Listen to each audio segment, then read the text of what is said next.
DJ Bapi একবারে জোর করে বলো রাধে রাধে। বাবাদের মতো পারবে না মনে হয় মায়েরা। হ্যাঁ বাবারা দেখবেন কেমন বলবে। বাবারা একবার শুনিয়ে দেন তো মায়েদের, বলো রাধে রাধে। দেখেছেন স্টেবিলাইজার 8 ঘাটে উঠে আছে, ভোল্টেজ কত জোর দেখুন। আর আপনারা কি হেরে যাবেন বাবাদের কাছে? হ্যাঁ মায়েরা আরেকবার সুযোগ দেব, এবারে জোর হবে, সেই গলাটা বেরোবে, মাঝে মাঝে যেটা বার হয় আর কি। হ্যাঁ হ্যাঁ অপরাধ নেবেন না, এবারে জোর করে একবারে বলো রাধে রাধে। এই তো দেখেছেন, কম্পিটিশন না করলে কিচ্ছু হবে না আজকাল বাজারে। 8 ঘাটে পৌঁছায়নি তাই না? দেখুন বাবারা বলছে 8 ঘাটে পৌঁছায়নি, তাহলে বাবারা একবার শুনিয়ে দেন বলো রাধে রাধে। হ্যাঁ বাবারা কিন্তু 8 ঘাটে আছে। মায়েরা দেখুন যদি এর উপরে যেতে পারেন, একবারে জোর করে বলো রাধে রাধে। সমান সমান হয়েছে গো, সমান সমান হয়েছে। এবার বাবারা আর মায়েরা উভয় মিলে সম্মিলিত কণ্ঠে যদি রাধা নাম বলা যায়, তাহলে আরো কত জোর হয়ে যাবে, 8 8 16 হয়ে যাবে। আর 16 কলা পূর্ণ, ভগবান সেটাই চায়। কি চায়? 16 আনা চায়, তাই না? তো চলুন এবারে বাবারা আর মায়েরা সবাই মিলে উচ্চ স্বরে বলো রাধে রাধে রাধে রাধে রাধে রাধে রাধে রাধে।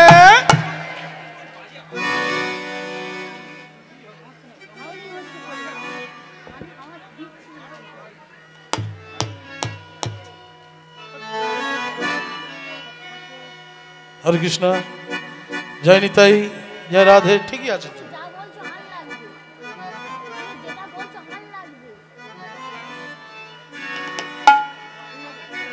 बोलो राधे राधे, बोलो राधे राधे, बोलो राधे राधे, बोलो राधे राधे। ओ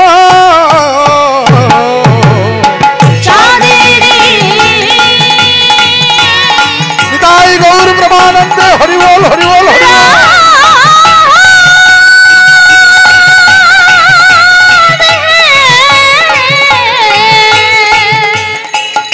करो ताली सबाई मिले।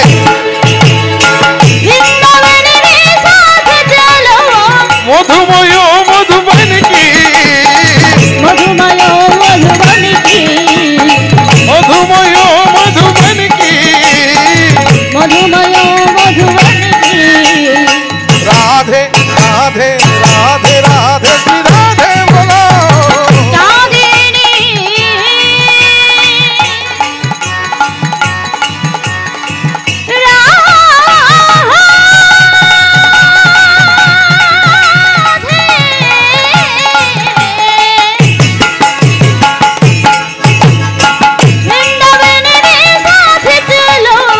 वृंदावन में साथ चलो, वृंदावन में साथ चलो, वृंदावन में,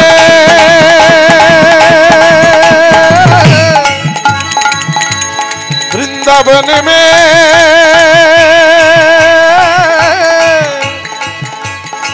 वृंदावन में साथ चलो। बोलो बोलो वृंदावन धाम की, वृंदावन धाम की, राधा रानी की, श्याम कुंडों की, राधा कुंडों की, राधा रानी की, राधा रानी की, राधा रानी की। हरि बोल हरि बोल। वाह वाह वाह, অতি সুন্দর, খুব ভালো লাগলো গো। এই যে শুধু আমার ভালো লাগলো তা নয়, এখানে বিরাজমান স্বয়ং রাধা গোবিন্দ এবং নিতাই গৌর প্রসন্ন হয়ে গেলেন আপনাদের এই জয়ধ্বনিতে, এই উলুধ্বনিতে, এই শঙ্খধ্বনিতে। যার নামে জয়ধ্বনি দিলেন তিনি পরম আনন্দময়, তিনি সর্বদাই আনন্দে থাকেন। আর তার চরণ যদি আমাদের হৃদয়কে স্পর্শ করে, আমাদের হৃদয়টাও তো আনন্দে নেচে উঠবে। যাই হোক, আজকে সেই আনন্দ নিয়ে এই হরিবাসরে আমরা তুলসী মাধুর্য আলোচনা করব। তো চলুন, এই যে সম্মুখে দেখছি বৃক্ষরূপে যে তুলসীকে, আস্তে আস্তে বড্ড হইচই হয়ে যাচ্ছে, একটু আস্তে।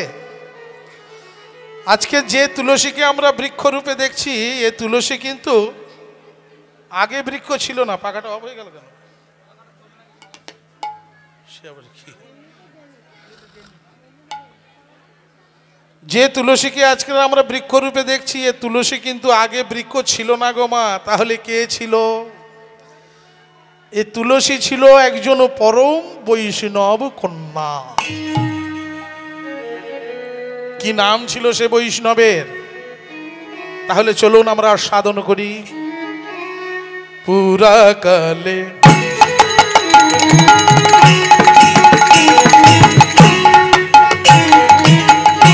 ছিলেন রাজা,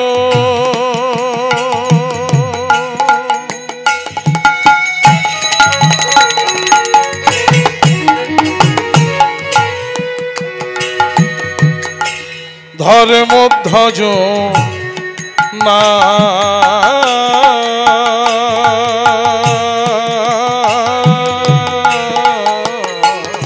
আজি পুরাকালে ছিলেন রাজা,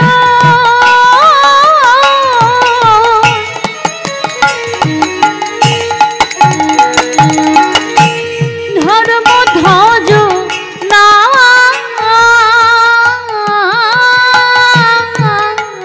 পুরাকালে ছিলেন রাজা,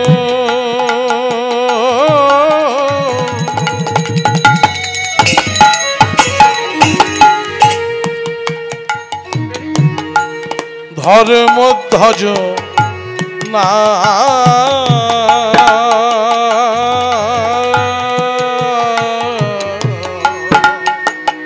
আজি পুরাকালে ছিলেন রাজা,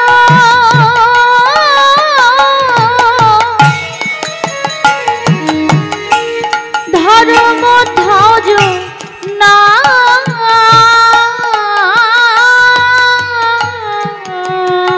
হে ভক্তমণ্ডলী মায়েরা, পুরাকালে এক পরম বৈষ্ণব রাজা ছিলেন, যার নাম ছিল ধর্মধ্বজ।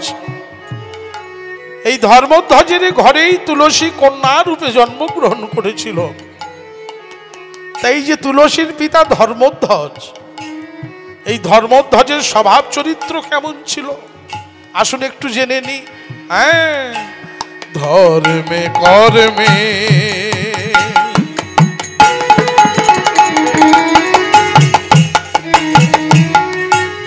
ছিল মতি,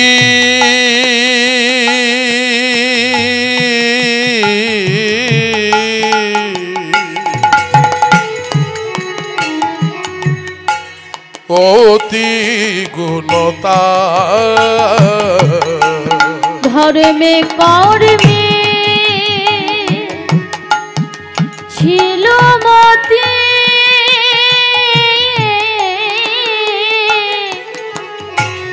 অতি গুণতা, ধর্মে কর্মে ছিল মতি,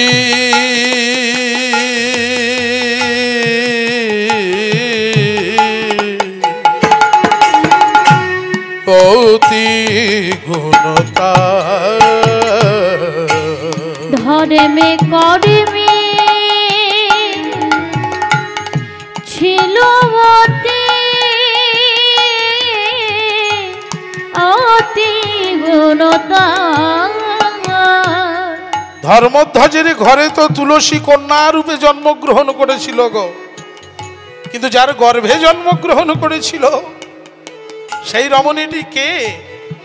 সেই রমণীটি হলো ধর্মধ্বজের স্ত্রী। কি নাম তার?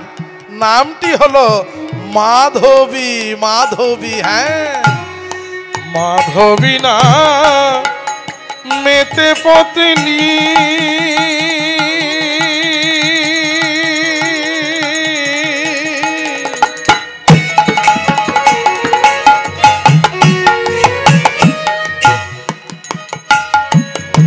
মাধবী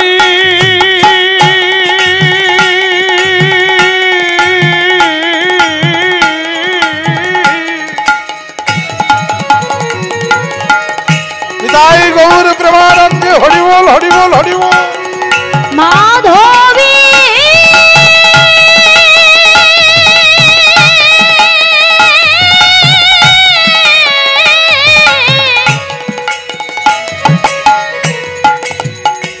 মাধবী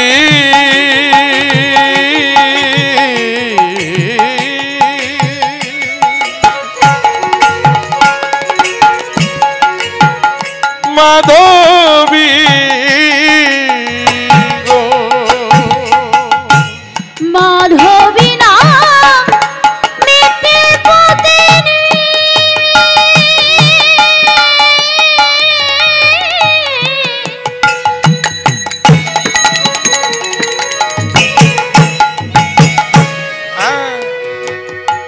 মাধবী ধর্মধ্বজ আর মাধবী এরা দুজনে সর্বদাই কি করতেন? এরা দোহে মিলে নারায়ণে করেন ভক্তি। এরা দোহে মিলে নারায়ণে করেন ভক্তি। এরা দোহে মিলে নারায়ণে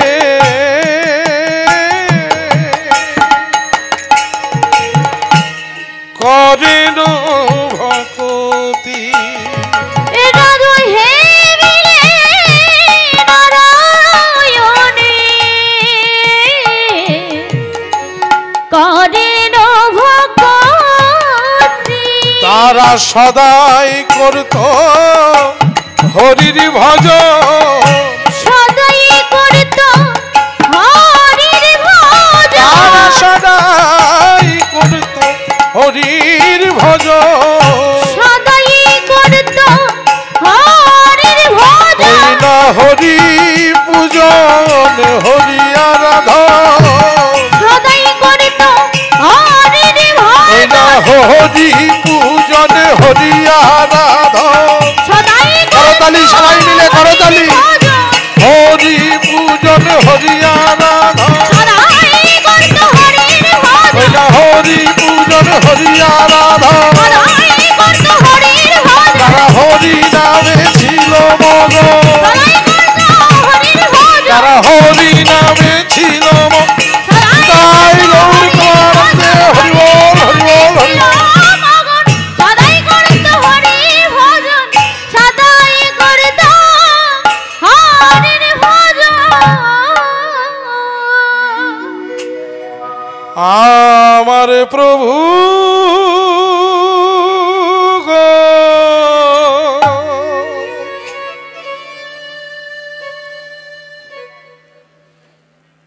ধর্মধ্বজ আর মাধবী। ধর্মধ্বজ হলো একজন বিশাল বড় রাজা, বিশাল বড় রাজত্ব তার, বিশাল বড় রাজ অট্টালিকা, রাজকোষ ভর্তি রাজ ঐশ্বর্য, কোনো কিছুরই অভাব নেই। আর মাধবী হলো সেই রাজ্যের রানী। ভগবান তাদের সবকিছুই দিয়েছেন গো, কোনো কিছুরই অভাব রাখেননি। কিন্তু হে ভক্তমণ্ডলী মায়েরা, যে সম্পদটি না থাকলে কোনো সংসারই পূর্ণতা লাভ করতে পারে না, ভগবান সেই সম্পদটি তাদেরকে দেননি। তাদের ছিল না কোনো সন্তান, তাই মাধবীর মনে ছিল চাপা যন্ত্রণা, গুপ্ত ব্যথা। মাধবী রাধা মাধবের কাছে কেঁদে কেঁদে বলতেন, ওগো দয়াময়, ওগো কৃপাময়, ওগো করুণা নিদান, বলতে পারো, বলতে পারো আমি কি পাপ করেছিলাম,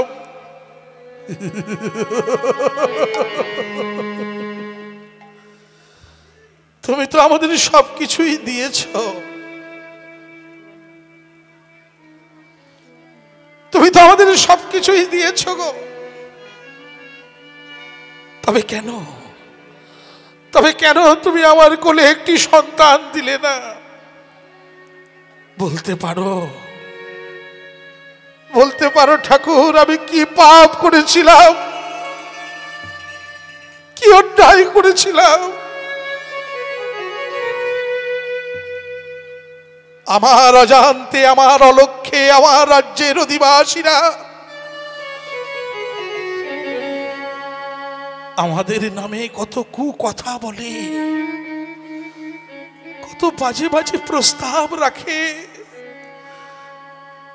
এমনকি এ কথাও আমি শুনেছি, আমার রাজ্যের অধিবাসীরা সকাল বেলা নাকি আমাদের মুখ দর্শন করতে চায় না। বলতে পারো, বলতে পারো মাধব, এ দুঃখ, এই যন্ত্রণা আমি কোথায় রাখবো? কেন তুমি আমাকে মাতৃত্ব থেকে বঞ্চিত করলে ঠাকুর? কেন মাতৃত্ব থেকে বঞ্চিত করলে?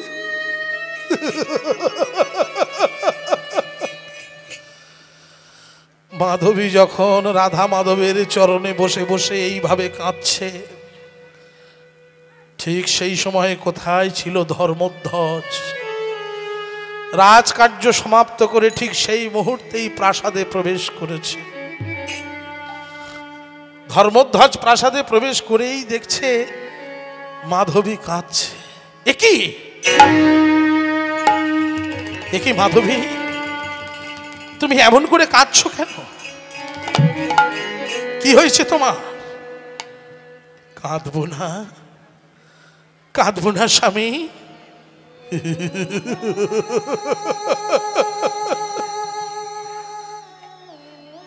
কাঁদবো না। তুমি কি কোনোদিন ভেবে দেখেছো স্বামী, যে আজ পর্যন্ত তুমি বাবা ডাক শুনতে পাওনি? আজও পর্যন্ত আমি মা ডাক শুনতে পেলাম না।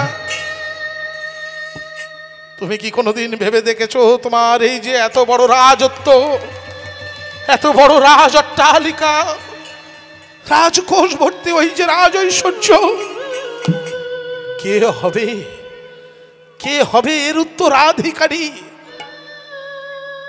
তুমি কি জানো, তুমি কি জানো তোমার অলক্ষ্যে, আমার অলক্ষ্যে এই রাজ্যের অধিবাসীরা আমাদের সম্পর্কে কি ধারণা পোষণ করে?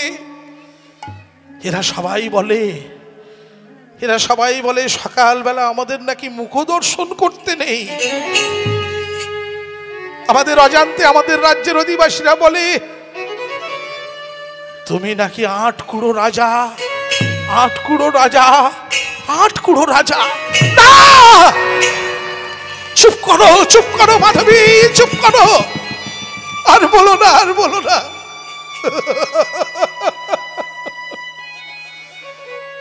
আমি আর সহ্য করতে পারছি না মাধবী, আর সহ্য করতে পারছি না।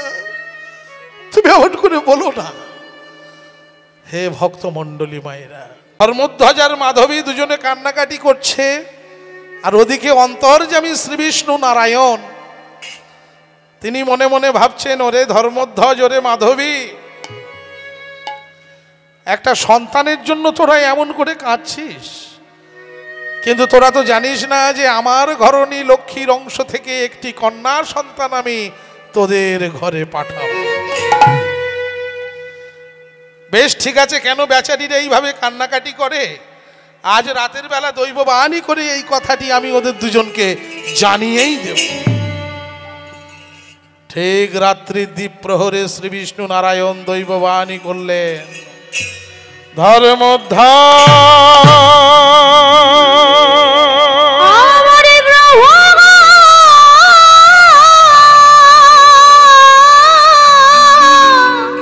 মাধবী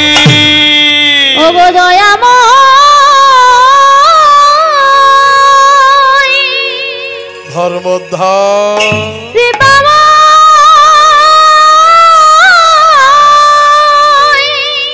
মাধবী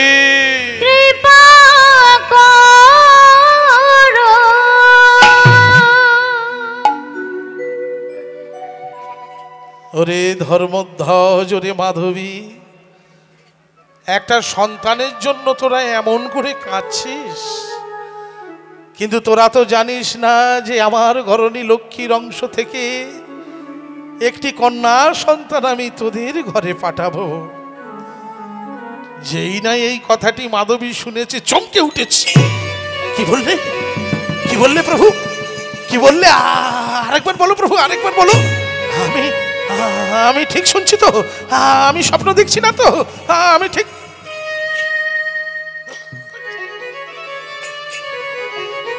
শান্ত হ মাধবী, শান্ত হ, শান্ত হ, শান্ত হ। তুই যা শুনছিস ঠিকই শুনছিস, যা দেখছিস ঠিকই দেখছিস।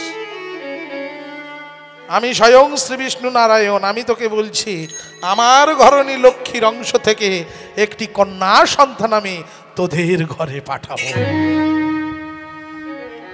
মাধবী করজোড়ে বলছে, প্রভু, প্রভু বলো না প্রভু, আর যে আমি ধৈর্য ধরে রাখতে পারছি না, বলো না প্রভু, কবে পাবো, কবে পাবো আমি সেই কন্যাকে, বলো না প্রভু। ওরে শান্ত হ মাধবী, শান্ত হ। কবে পাবি জানিস? তবে শোন, শোন মাধবী, হ্যাঁ শোন গো মাধবী রানী,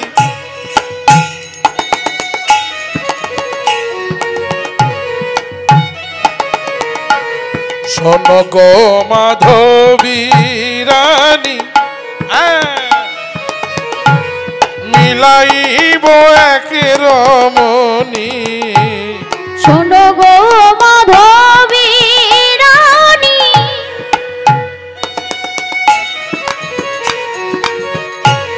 মিলাইব এক রমণী। শোনো গো মাধবী রানী,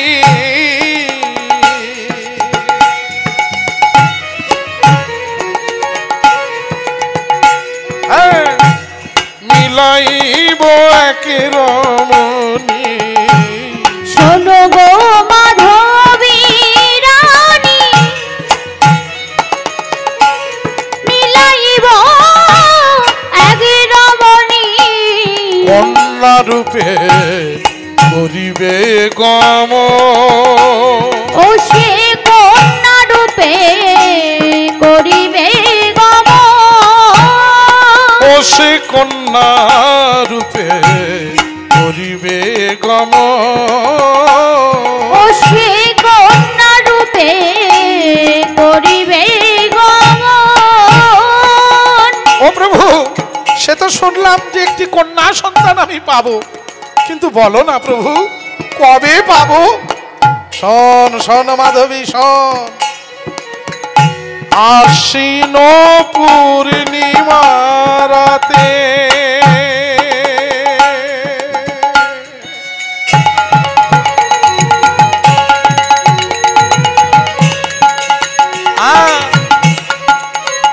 শোন মাধবী,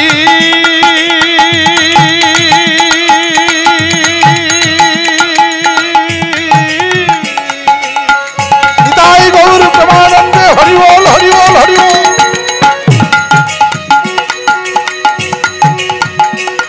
শোন মাধবী গো,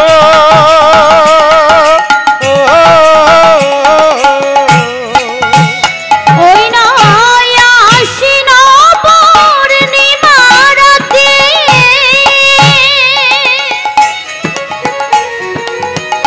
জনম লবে ধরণীতে। উদ্ধারিবে জগত জনে, ও সে উদ্ধারিবে জগত জনে। ও সে উদ্ধারিবে জগত জনে, ও সে উদ্ধারিবে জগত জনে। ও সে লক্ষ্মীর অংশে জন্ম লবে, লক্ষ্মীর অংশে জন্ম লবে। ও সে লক্ষ্মীর অংশে জন্ম লবে, লক্ষ্মীর অংশে জন্ম লবে। মুখে সদাই হরি হরি বলিবে, লক্ষ্মীর অংশে জন্ম রাধে দয়া করো বলিবে মুখে কৃষ্ণ কৃপা করো বলিবে মুখে কৃষ্ণ কৃষ্ণ কৃষ্ণ বলিবে উলুধ্বনি উলুধ্বনি মুখে কৃষ্ণ কৃপা করো বলিবে বসে সরাই বাহু ঊর্ধ্বে তুলিবে মুখে রাধে দয়া করো বলে মুখে কৃষ্ণ কৃপা করো বলে মুখে কৃষ্ণ কৃষ্ণ কৃষ্ণ নিতাই গৌর প্রেমানন্দে হরি বল হরি বল হরি বল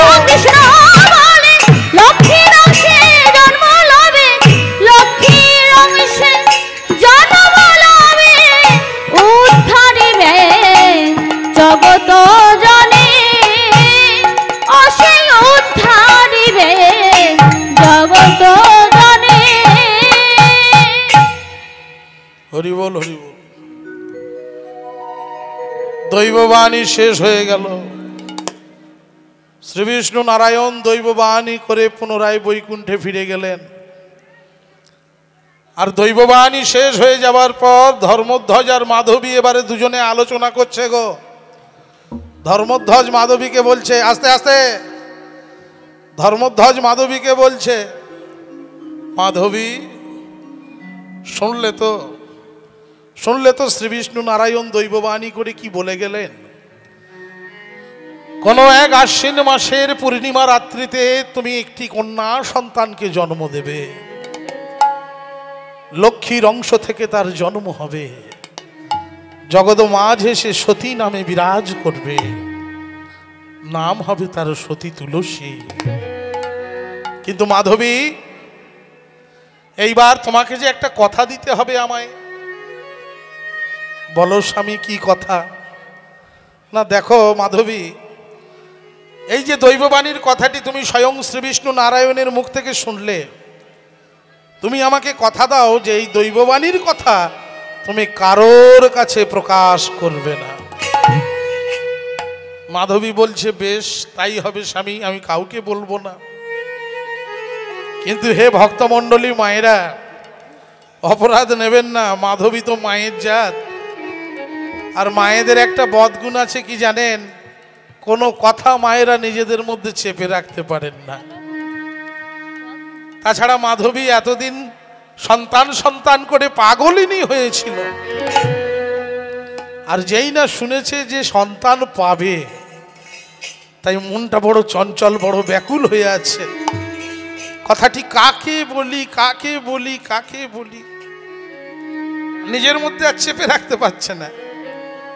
তো বিশাল বড় রাজবাড়ি, তো অনেক রাজ পরিচারিকারা ঘুরে বেড়ায়, তাদের মধ্যে দূর থেকে একজনকে দেখতে পেয়ে ডাক দিয়েছে, এই এই এই শোন শোন শোন, কাছে আয়।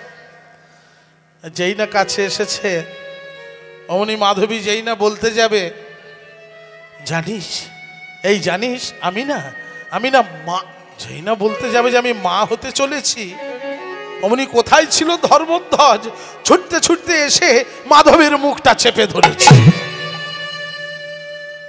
যেই না মাধবীর মুখটা চেপে ধরেছে, কি হলো? দৈববাণীর কথার প্রকাশ হলো না। আর দেখতে দেখতে কি হলো?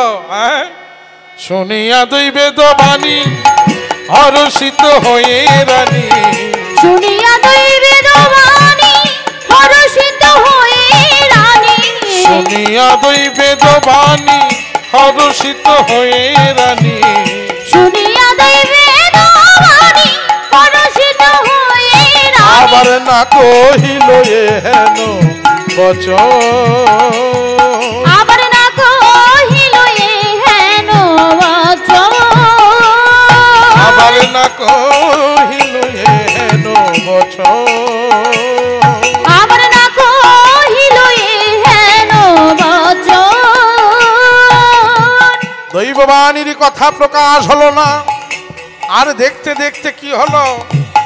শতেক বরষ পরে আইলো মাধবীর ঘরে সতী গো বরষ পরে ও মায়েরা উলুধ্বনি উলুধ্বনি রে মাধবীর ঘরে সতে গো বরষ পরে আইলো মাধবীর ঘরে সতী গো বরষ পরে আইলো মাধবীর ঘরে আনন্দ ধরে না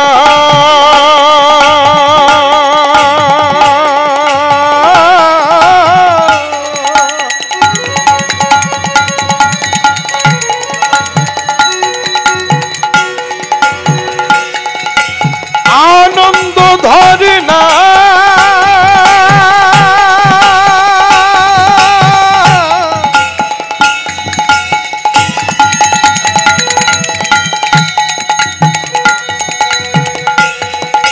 এত আনন্দ কারে জানা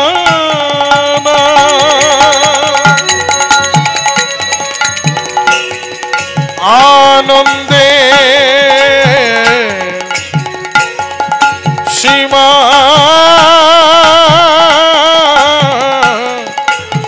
নাই রে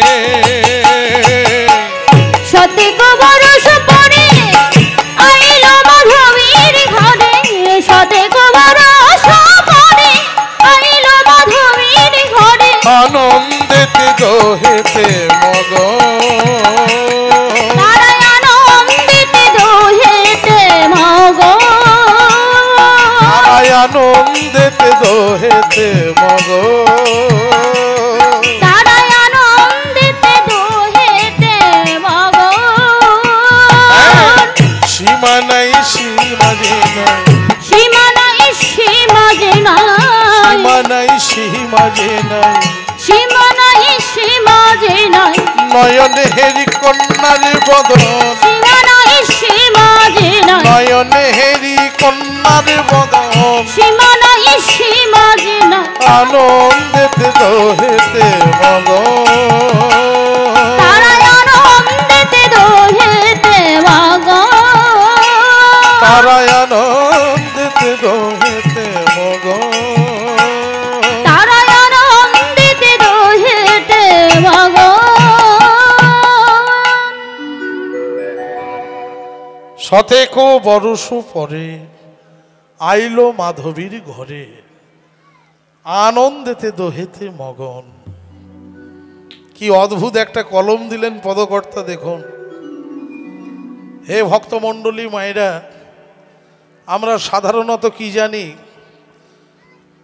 কোনো মা যদি সন্তান সম্ভবা হয় তাহলে 10 মাস 10 দিনে সেই মায়ের গর্ভপাত হয় এটাই আমরা আদিকাল থেকে শুনে আসছি এটাই চিরাচরিত ঘটনা কিন্তু মাধবীর ক্ষেত্রে তা হলো না 1 বছর নয় 5 বছর নয় 10 বছর নয় 50 বছর নয় 100 বৎসর 100 বৎসর মাধবী তুলসীকে গর্ভে ধারণ করে রেখেছিলেন 100 বৎসর পর কোনো এক আশ্বিন মাসের পূর্ণিমা রাত্রি বেলায় মাধবীর কোল আলো করে সাবর্ণী বংশে জন্মগ্রহণ করেছিল এই সতী তুলসী তুলসীর যেই না জন্ম হলো এই মর্তধামের প্রতিটি বাড়িতে মাঙ্গলিক ধ্বনি শুরু হয়ে গেল হরি বল হরি বল হরি বল যে পুজোটা নতুনভাবে প্রচলন হলো এই ধরিত্রীর মাটিতে সেই দিন থেকে কি পুজো বলুন তো মা আশ্বিন মাসের পূর্ণিমা রাত্রিতে হয় ও মায়েরা আশ্বিন মাসের পূর্ণিমা রাত্রিতে কি পুজো হয় হ্যাঁ আপনারা কি সব বোবা হয়ে গেছেন নাকি না ঘুম এসে গেছে আজকে তো রাসলীলা আছে হ্যাঁ আপনারা রাসলীলা বৃন্দাবনের সর্বশ্রেষ্ঠ লীলা রাসলীলা তো আর সাধন করবেন এত তাড়াতাড়ি ঝিমিয়ে পড়লে হবে নাকি হ্যাঁ এখন তো বেশি রাত হয়নি হ্যাঁ জানি সারাদিন আপনারা অক্লান্ত পরিশ্রম করেন সারাদিনের শেষে শরীরে ক্লান্তি নেমে আসে তার থেকে শরীরটা ক্লান্ত হয়ে পড়ে আর ঘুম চোখে এসে যায় কিন্তু তার জন্য আমি আছি ঘুম চোখে আসতে দেব না। কিন্তু মা তার আগে জানতে হবে আস্তে আস্তে লক্ষ্মীর অংশ থেকে জন্ম হয়েছিল বলে এই ধরিত্রীর মাটিতে, সেই দিন থেকেই এই মর্তের মাটিতে লক্ষ্মী পুজোর প্রচলন শুরু হয়ে গেল।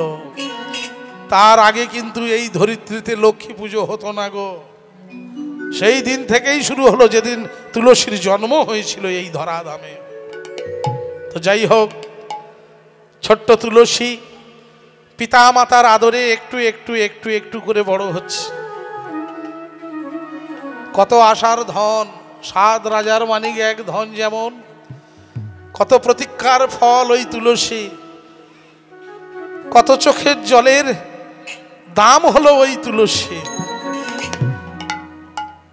রাজা ধর্মধ্বজ আর মাধবীর চোখ থেকে তো কম জল ঝরেনি, সেই অশ্রুর দাম হলো ওই তুলসী। তাই পিতামাতার ভীষণ আদরে মানুষ হচ্ছে ছোটবেলা থেকে ওই ছোট্ট তুলসী। আর তুলসী ছোটবেলা থেকেই হরিভক্তি পরায়ণা, বিশাল বড় রাজবাড়ি চারিদিকে ঘুরে বেড়ায়। আর ছোটবেলা থেকেই কি বলে জানো?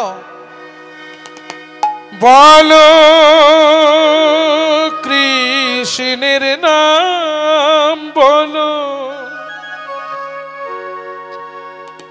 কহ কৃষ্ণের নাম, বলো কৃষ্ণের নাম বলো, কহ কৃষ্ণের নাম, বলো কৃষ্ণের নাম বলো, কহ কৃষ্ণের নাম, বলো কৃষ্ণের নাম বলো, কহ কৃষ্ণের নাম। কৃষ্ণ প্রাণ কৃষ্ণ ধন কৃষ্ণ মোর জীবন, কৃষ্ণ প্রাণ কৃষ্ণ ধন কৃষ্ণ মোর জীবন, কৃষ্ণ প্রাণ কৃষ্ণ ধন কৃষ্ণ মোর জীবন, কৃষ্ণ প্রাণ কৃষ্ণ ধন কৃষ্ণ মোর জীবন। হরি বলে হরি বলে হরি বলে হরি বলে হরি বল, হরি বল হরি তাই গৌর প্রেমানন্দ হরি হরি হরি হরি বল, হরি বলে হরি বলে হরি বলে হরি বলে হরি বল, হরি বল হরি বল হরি বল হরি বল হরি বল কৃষ্ণের নাম বলো, কহ কৃষ্ণের নাম, বলো কৃষ্ণের নাম বলো, কহ কৃষ্ণের নাম। কৃষ্ণ প্রাণ কৃষ্ণ ধন কৃষ্ণ মোর জীবন, কৃষ্ণ প্রাণ কৃষ্ণ ধন কৃষ্ণ মোর জীবন, কৃষ্ণ প্রাণ কৃষ্ণ ধন কৃষ্ণ মোর জীবন, কৃষ্ণ প্রাণ কৃষ্ণ ধন কৃষ্ণ মোর জীবন। হরি বলে হরি বলে হরি বলে হরি বলে হরি বল, হরি বল হরি বল হরি বল হরি বল হরি বল, হরি বলে হরি বলে হরি বলে হরি বলে হরি বল, হরি বলে হরি বলে হরি বলে হরি বলে হরি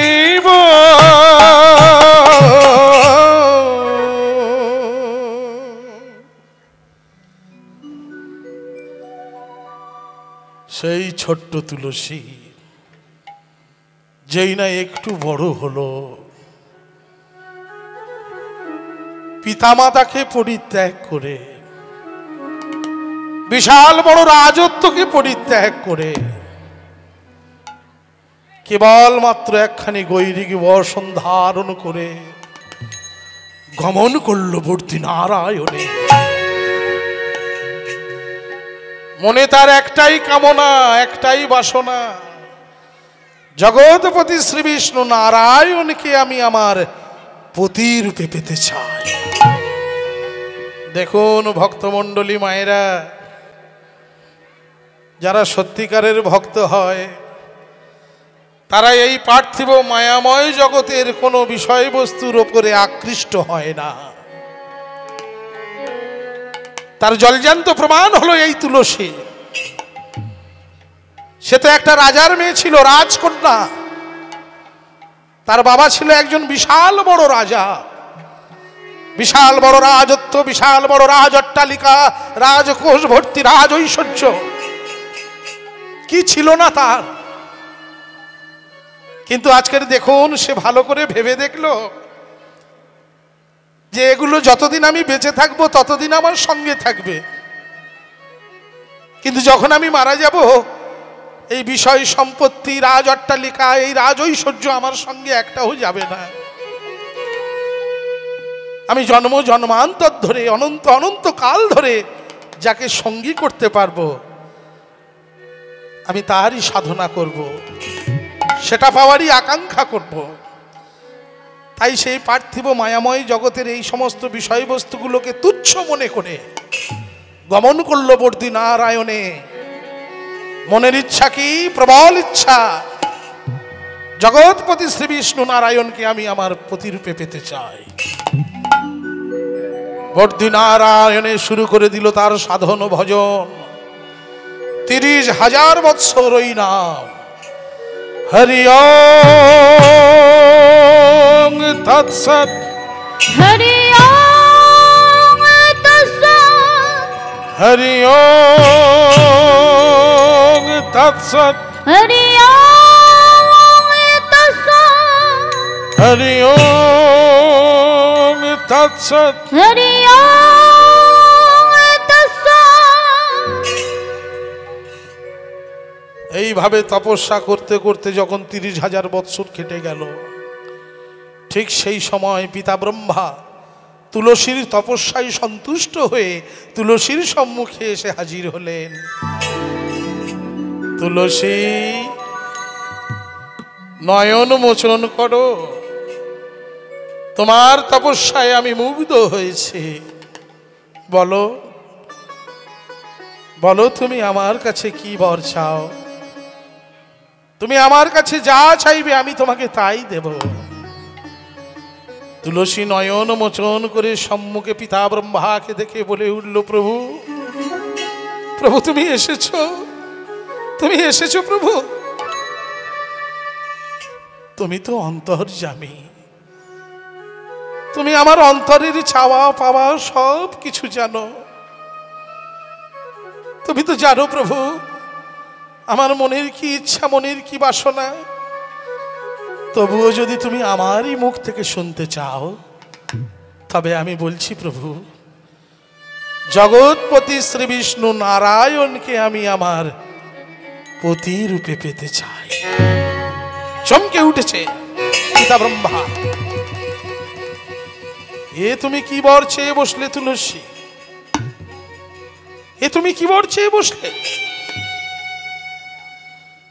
এই ত্রিজগতের প্রতি শ্রী বিষ্ণু নারায়ণকে তুমি পতিরূপে পেতে চাইছ? তুলসী, বর যখন তুমি চেয়ে ফেলেছ তখন বর তো আমায় দিতে হবে, কিন্তু তুমি এমনই একটা বর চেয়ে বসলে অন্যদিকে যে একটা সমস্যা হয়ে গেল। তুলসী বলছে, কি সমস্যা প্রভু? বলে, না, তুমি যে শ্রী বিষ্ণু নারায়ণের পত্নী হবে বলছো বা পতিরূপে নারায়ণকে পেতে চাইছো, তুমি কি জানো তোমাকে পত্নী রূপে পাবার জন্য গোলক বৃন্দাবন ছেড়ে একজন এই মর্তের মাটিতে জন্ম নিয়েছে?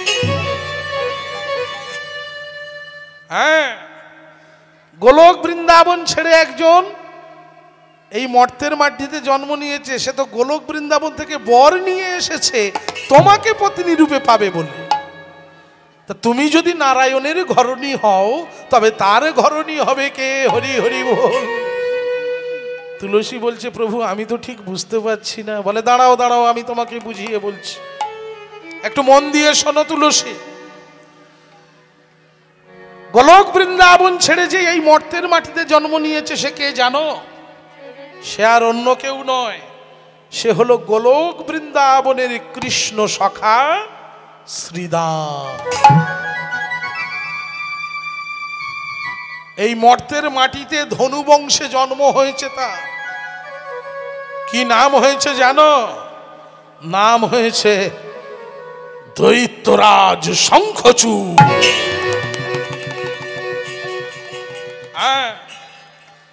ওই শঙ্খচূড়কে যে তোমার আগে বিবাহ করতে হবে তুলসী। তারপর ওই শঙ্খচূড় যখন মারা যাবে, তুমিও যখন মারা যাবে, তখন তুমি নারায়ণ ঘরণী তুলসী রূপে এই জগৎ সংসারে প্রচার পাবে। বলে সে কি প্রভু, আমি যদি মারা যাই তবে আমি কেমন করে নারায়ণ ঘরণী হব? বলে কেন? তখন তোমার দেহটা হবে একটি বৃক্ষ, আর আত্মাটা গোলক বৃন্দাবন ছেড়ে এসেছে, আবার গোলক বৃন্দাবনে ফিরে যাবে। আমি তোমায় আশীর্বাদ করে গেলাম তুলসী, একদিন না একদিন তুমি নারায়ণের ঘরণী হবে। তবে হ্যাঁ, তার আগে তুমি শঙ্খচূড়কে বিবাহ করো। আর শঙ্খচূড় দৈত্য হতে পারে। তুমি দেখো শঙ্খচূড় কত বড় জ্ঞানী একজন পুরুষ, কত বড় জ্ঞানী একজন পুরুষ, তুমি তাকে দেখো যাচাই করে। আমি আসি, আমার জন্য আর একজন অপেক্ষা করে আছে, তাকেও যে বর দিতে হবে। কোথায়? পুষ্কর তীর্থে স্বয়ং শঙ্খচূড় তপস্যা করছে গো। এক পায়ে দাঁড়িয়ে 40,000 বৎসর এক পায়ে দাঁড়িয়ে, বাহু দুটি ঊর্ধ্বে তুলে এক বাক্যে বলে চলেছে, ওম ব্রহ্মা ব্রহ্মণ্য দেবায় ব্রহ্মণ্য দেবায় ব্রহ্মণ্য দেবায় ব্রহ্মণ্য দেবায় ব্রহ্মণ্য দেবায়। ব্রহ্মণ্য দেবায়। পিতা ব্রহ্মা শঙ্খচূড়ের পিছনে গিয়ে ডাক দিলেন, শঙ্খচূড় কে?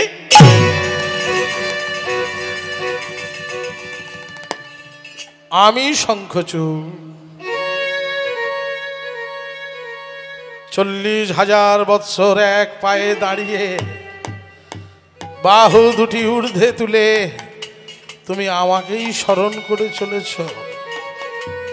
বলো বলো শঙ্খচূড়, তুমি আমার কাছে কি বর চাও? তুমি আমার কাছে যা চাইবে আমি তোমায় তাই দেব। যেই না এই কথা বলেছে, শঙ্খচূড় মহা আনন্দে বলছে, হ্যাঁ প্রভু, বর আমি চাই, বর আমি চাই প্রভু। বর যদি আমায় দিতেই হয় তবে তুমি আমার এই বরই দাও। আমি অমর যেন হতে পারি, অমর যেন হতে পারি, অমর যেন হতে পারি, প্রভু অমর যেন হতে পারি, এই মিনতি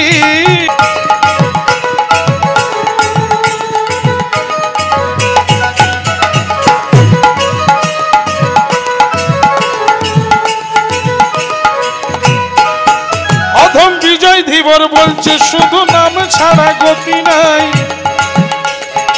প্রেমানন্দে বাহু তুলে হরি বলো ভাই, সবাই সবাই।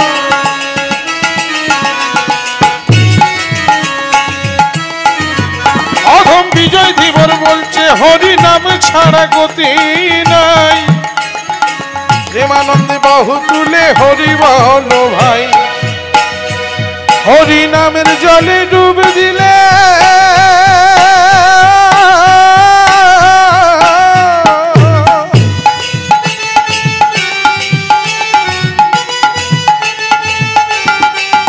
হরি নামের জলে ডুব দিলে চূড়াই মন প্রাণ। কে আনিল রে, কোথায় ছিল রে মধুমাখ হরি নাম? কে আনিল রে, কোথায় ছিল রে মধুমাখ হরি নাম? নদিয়া নগরে সচিমা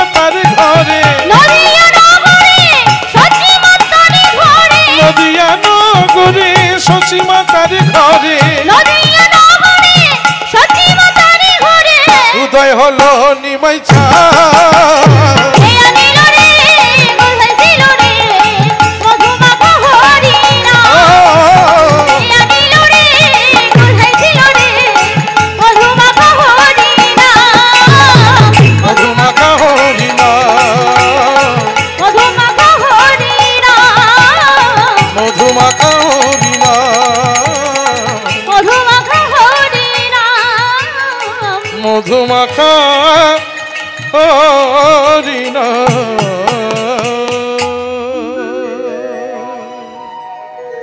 হরি বল হরি।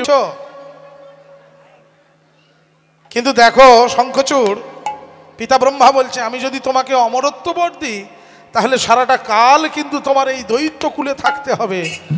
তুমি যেখান থেকে এসেছিলে সেখানে কিন্তু আর ফিরে যেতে পারবে না। শঙ্খচূড় মনে মনে ভাবছে আমি যেখান থেকে এসেছিলাম মানে, আরে এই মর্তের মাটিতে ধনুবংশে জন্ম হয়েছে, আবার আমি আবার কোথায় থেকে আসব? পিতা ব্রহ্মা বলছে ও তো তুমি এ জন্মের কথা বলছো শঙ্খচূড়, কিন্তু পূর্বজন্মে তুমি কে ছিলে? শঙ্খচূড় বলছে প্রভু তা তো আমি জানি না, পূর্বজন্মে আমি কে ছিলাম।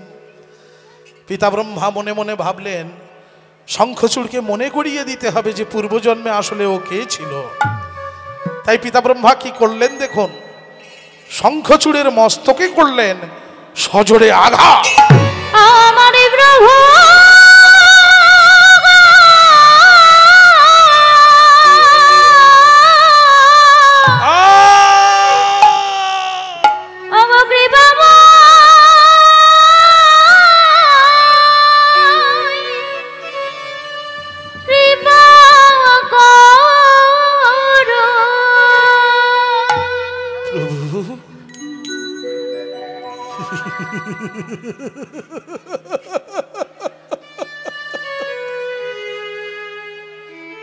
মনে পড়ে গেছে, আমার সব মনে পড়ে গেছে প্রভু, আমার সব মনে পড়ে গেছে। পিতা ব্রহ্মা এবারে একে একে প্রশ্ন করছেন, তাহলে এবারে বলো শঙ্খচূড় পূর্বজন্মে তুমি কে ছিলে? প্রভু পূর্বজন্মে আমি ছিলাম গোলক বৃন্দাবনের কৃষ্ণ সখা শ্রীদাম।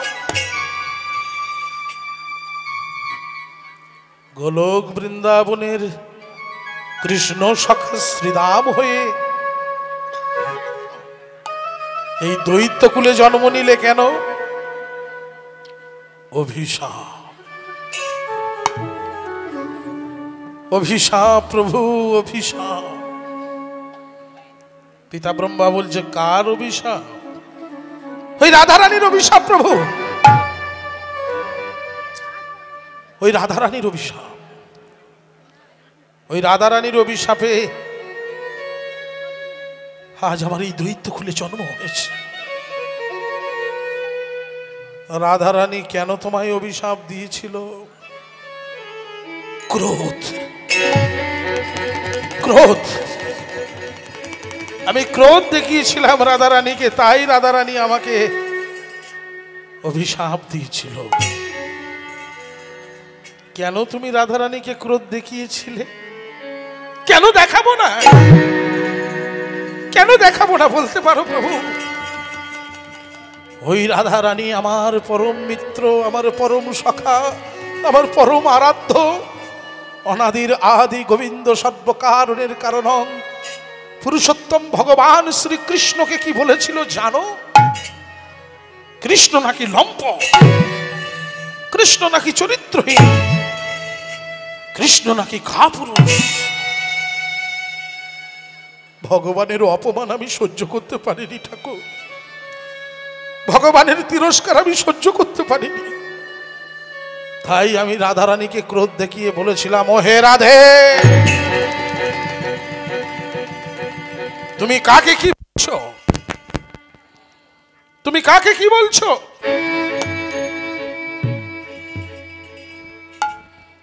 যার বাম অঙ্গ থেকে তোমার সৃষ্টি হয়েছে, যার লোমকূপ থেকে এই অনন্ত অনন্ত কোটি বিশ্ব ব্রহ্মাণ্ডের সৃষ্টি হয়েছে, তাকে তুমি বলছো লম্পট, তাকে তুমি বলছো চরিত্রহীন, তাকে তুমি বলছো কাপুরুষ। দূর হয়ে যাও, দূর হয়ে যাও, আমার চোখের সামন থেকে তুমি দূর হয়ে যাও। যখনই রাধারানীকে আমি এইভাবে ক্রোধ দেখিয়েছিলাম, তখন রাধারানীও আমাকে বলেছিল, ও হে কৃষ্ণ সখা শ্রীরাম, তুই ভগবান কৃষ্ণের সখা হয়ে তোর মনের মধ্যে এত ক্রোধ? আজ আমার সম্মুখে যে ক্রোধের বহিঃপ্রকাশ তুই করলি, আমি তোকে অভিশাপ দিচ্ছি, আগত জন্মে তোর ওই ক্রোধ কুলে জন্ম হবে, ক্রোধ কুলে জন্ম হবে, ক্রোধ কুলে জন্ম হবে।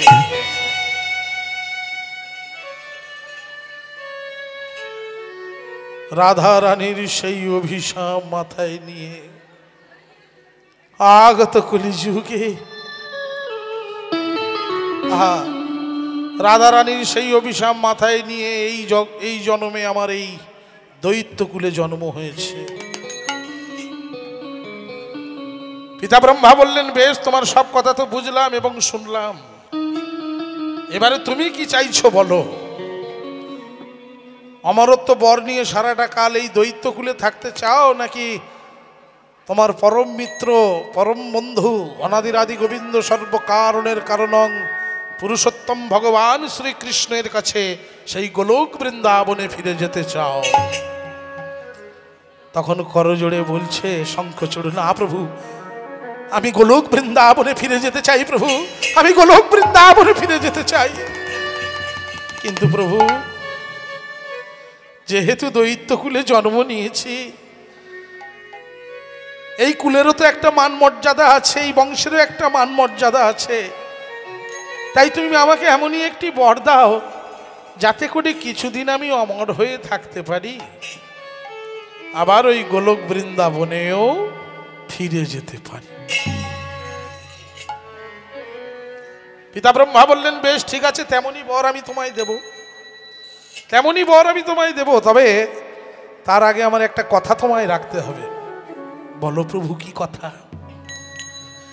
এই মুহূর্তে তুমি চলে যাবে বর্দিনারায়ণে, সেখানে গিয়ে দেখবে পর্বতের উপরে একজন রমণী বসে তপস্যা করছে, যার নাম হলো সতী তুলসী। ওই তুলসীকে তোমার বিবাহ করতে হবে। বলে, ও এই কথা, বেশ প্রভু, তাই হবে। পিতা ব্রহ্মা কি করলেন, নিজের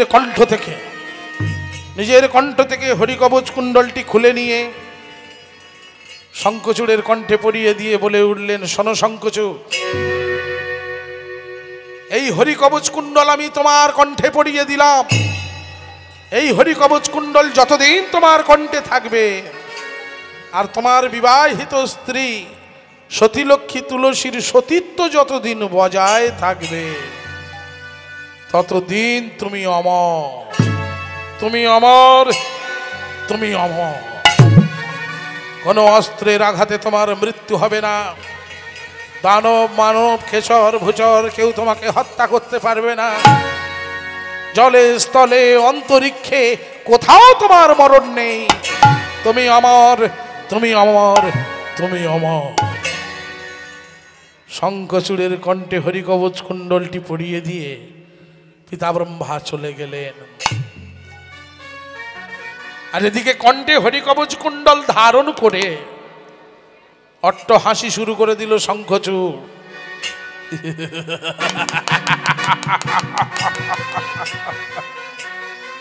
আমি অমর হয়ে গেছি, আমি অমর হয়ে গেছি, আমার কণ্ঠে আছে হরিকবচ কুণ্ডল, আমি ব্রহ্মার বলে বলিয়া যাই, যাই আমি বর্দিনারায়ণে যাই, তুলসীকে যে আমার বিবাহ করতে হবে, চাই। চলেছে বর্দিনারায়ণে। হরে মুরারে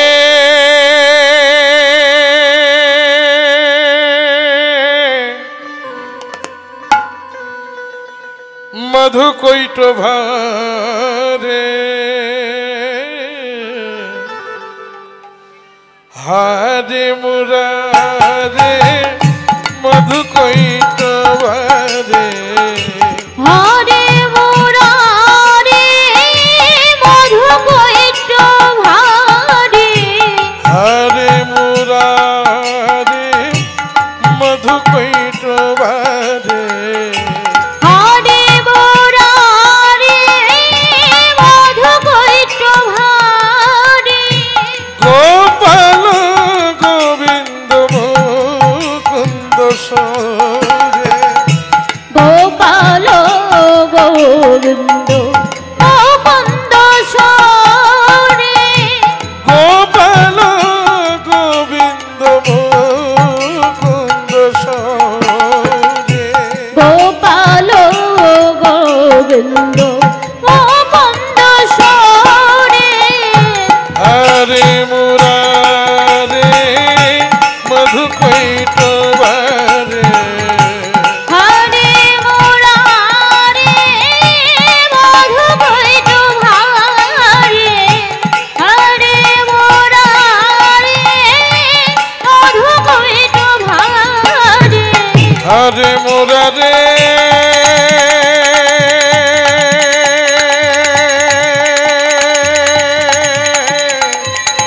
निताई गौर प्रेमानंदे हरि बोल हरि बोल हरि बोल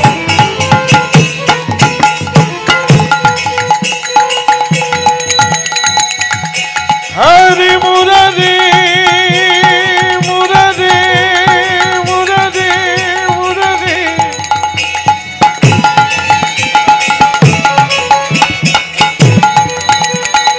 हरि मुरारे मधु कोइट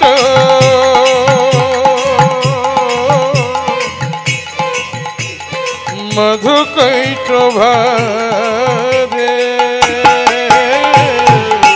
हरे मुरारे मधु कोइट भारे हरे मुरारे मधु कोइट भारे हरे मुरारे এসে গেছি मधु कोइट এসে গেছি এসে গেছি এসে গেছি হ্যাঁ ও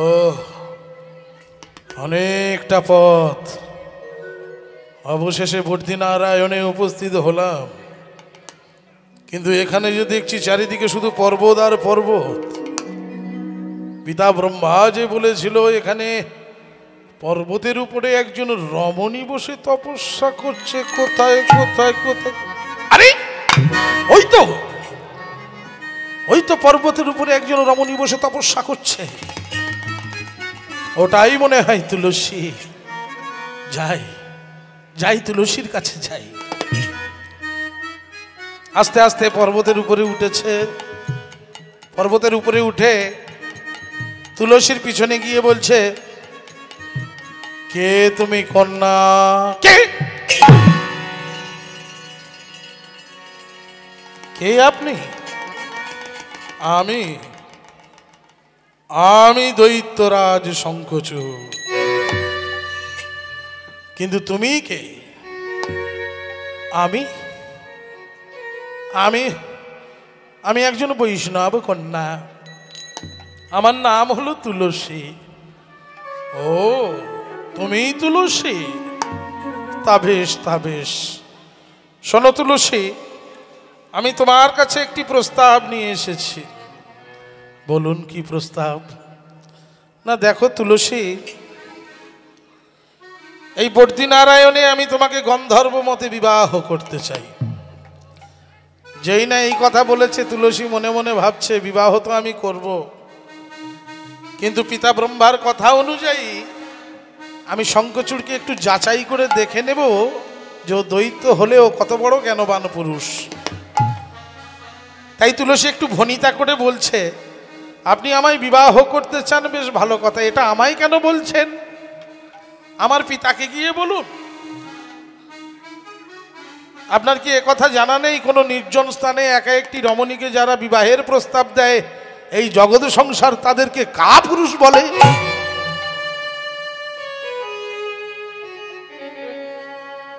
তাছাড়া আপনি আমাকেই বা বিবাহ করতে চাইছেন কেন? ও, আমার এই রূপ দেখে? হ্যাঁ, কেন আপনার কি এ কথা জানা নেই যে রমণীর বাহিরটা হয় সুন্দর, সে রমণীর ভিতরটি হয় বিষময়? হ্যাঁ, যে রমণীর বাহিরটা হয় সুন্দর, সে রমণীর ভিতরটি হয় বিষময়। এ হেন রমণীকে কেন বিবাহ করতে চাইছেন? হে ভক্তমণ্ডলী মায়েরা, তখন শঙ্খচূড় কি বলছে দেখুন, তুলসী, তুমি যে বললে যে রমণীর বাহিরটা হয় সুন্দর, ভিতরটি হয় বিষময়, এ হেন রমণীকে কি বলা হয় জানো? এ হেন রমণীকে বলা হয় কৃত্যা রমণী। কি রমণী? কৃত্যা রমণী। এই কৃত্যা রমণীর স্বভাব চরিত্র কেমন হয় জানো? এরা সংসারে কার মঙ্গল হলো কার অমঙ্গল হলো, কার খাওয়া জুটলো কার খাওয়া জুটলো না, তাতে এদের কিছু যায় আসে না। হ্যাঁ, এরা এদের নিজেদের স্বার্থটুকু পূরণ হলেই সন্তুষ্ট, ভগবানের চরণে এদের মতি থাকে না। এরাই হলো কৃত্যা রমণী। কিন্তু তুলসী, যে রমণীর বাহিরটাও হয় সুন্দর আর ভিতরটাও সুন্দর, এ হেন রমণীকে কি বলা হয় জানো? এ হেন রমণীকে বলা হয় বাস্তবিক রমণী।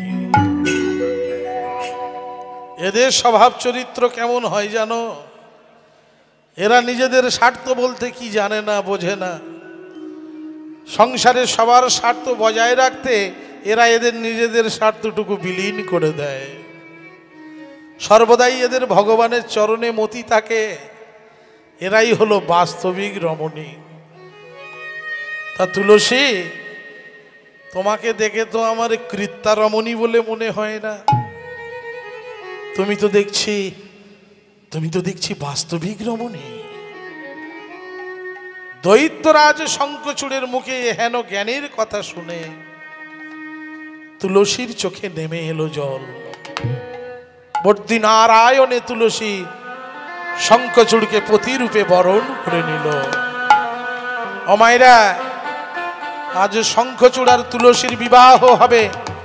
জোর করে একবার উলুধ্বনি করুন সবাই মিলে, জোর করে।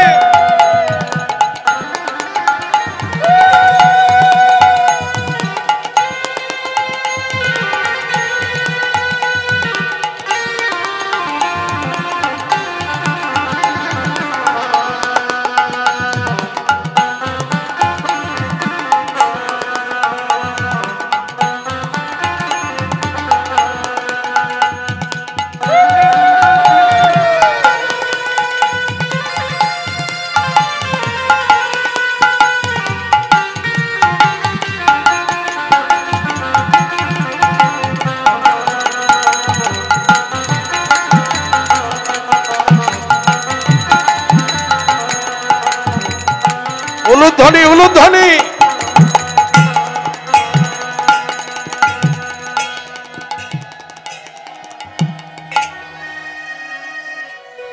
আজ প্রতিরূপে তুলসী বরণ করিলা, প্রতিরূপে তুলসী বরণ করিলা, প্রতিরূপে তুলসী বরণ করিলা, প্রতিরূপে তুলসী বরণ করিলা।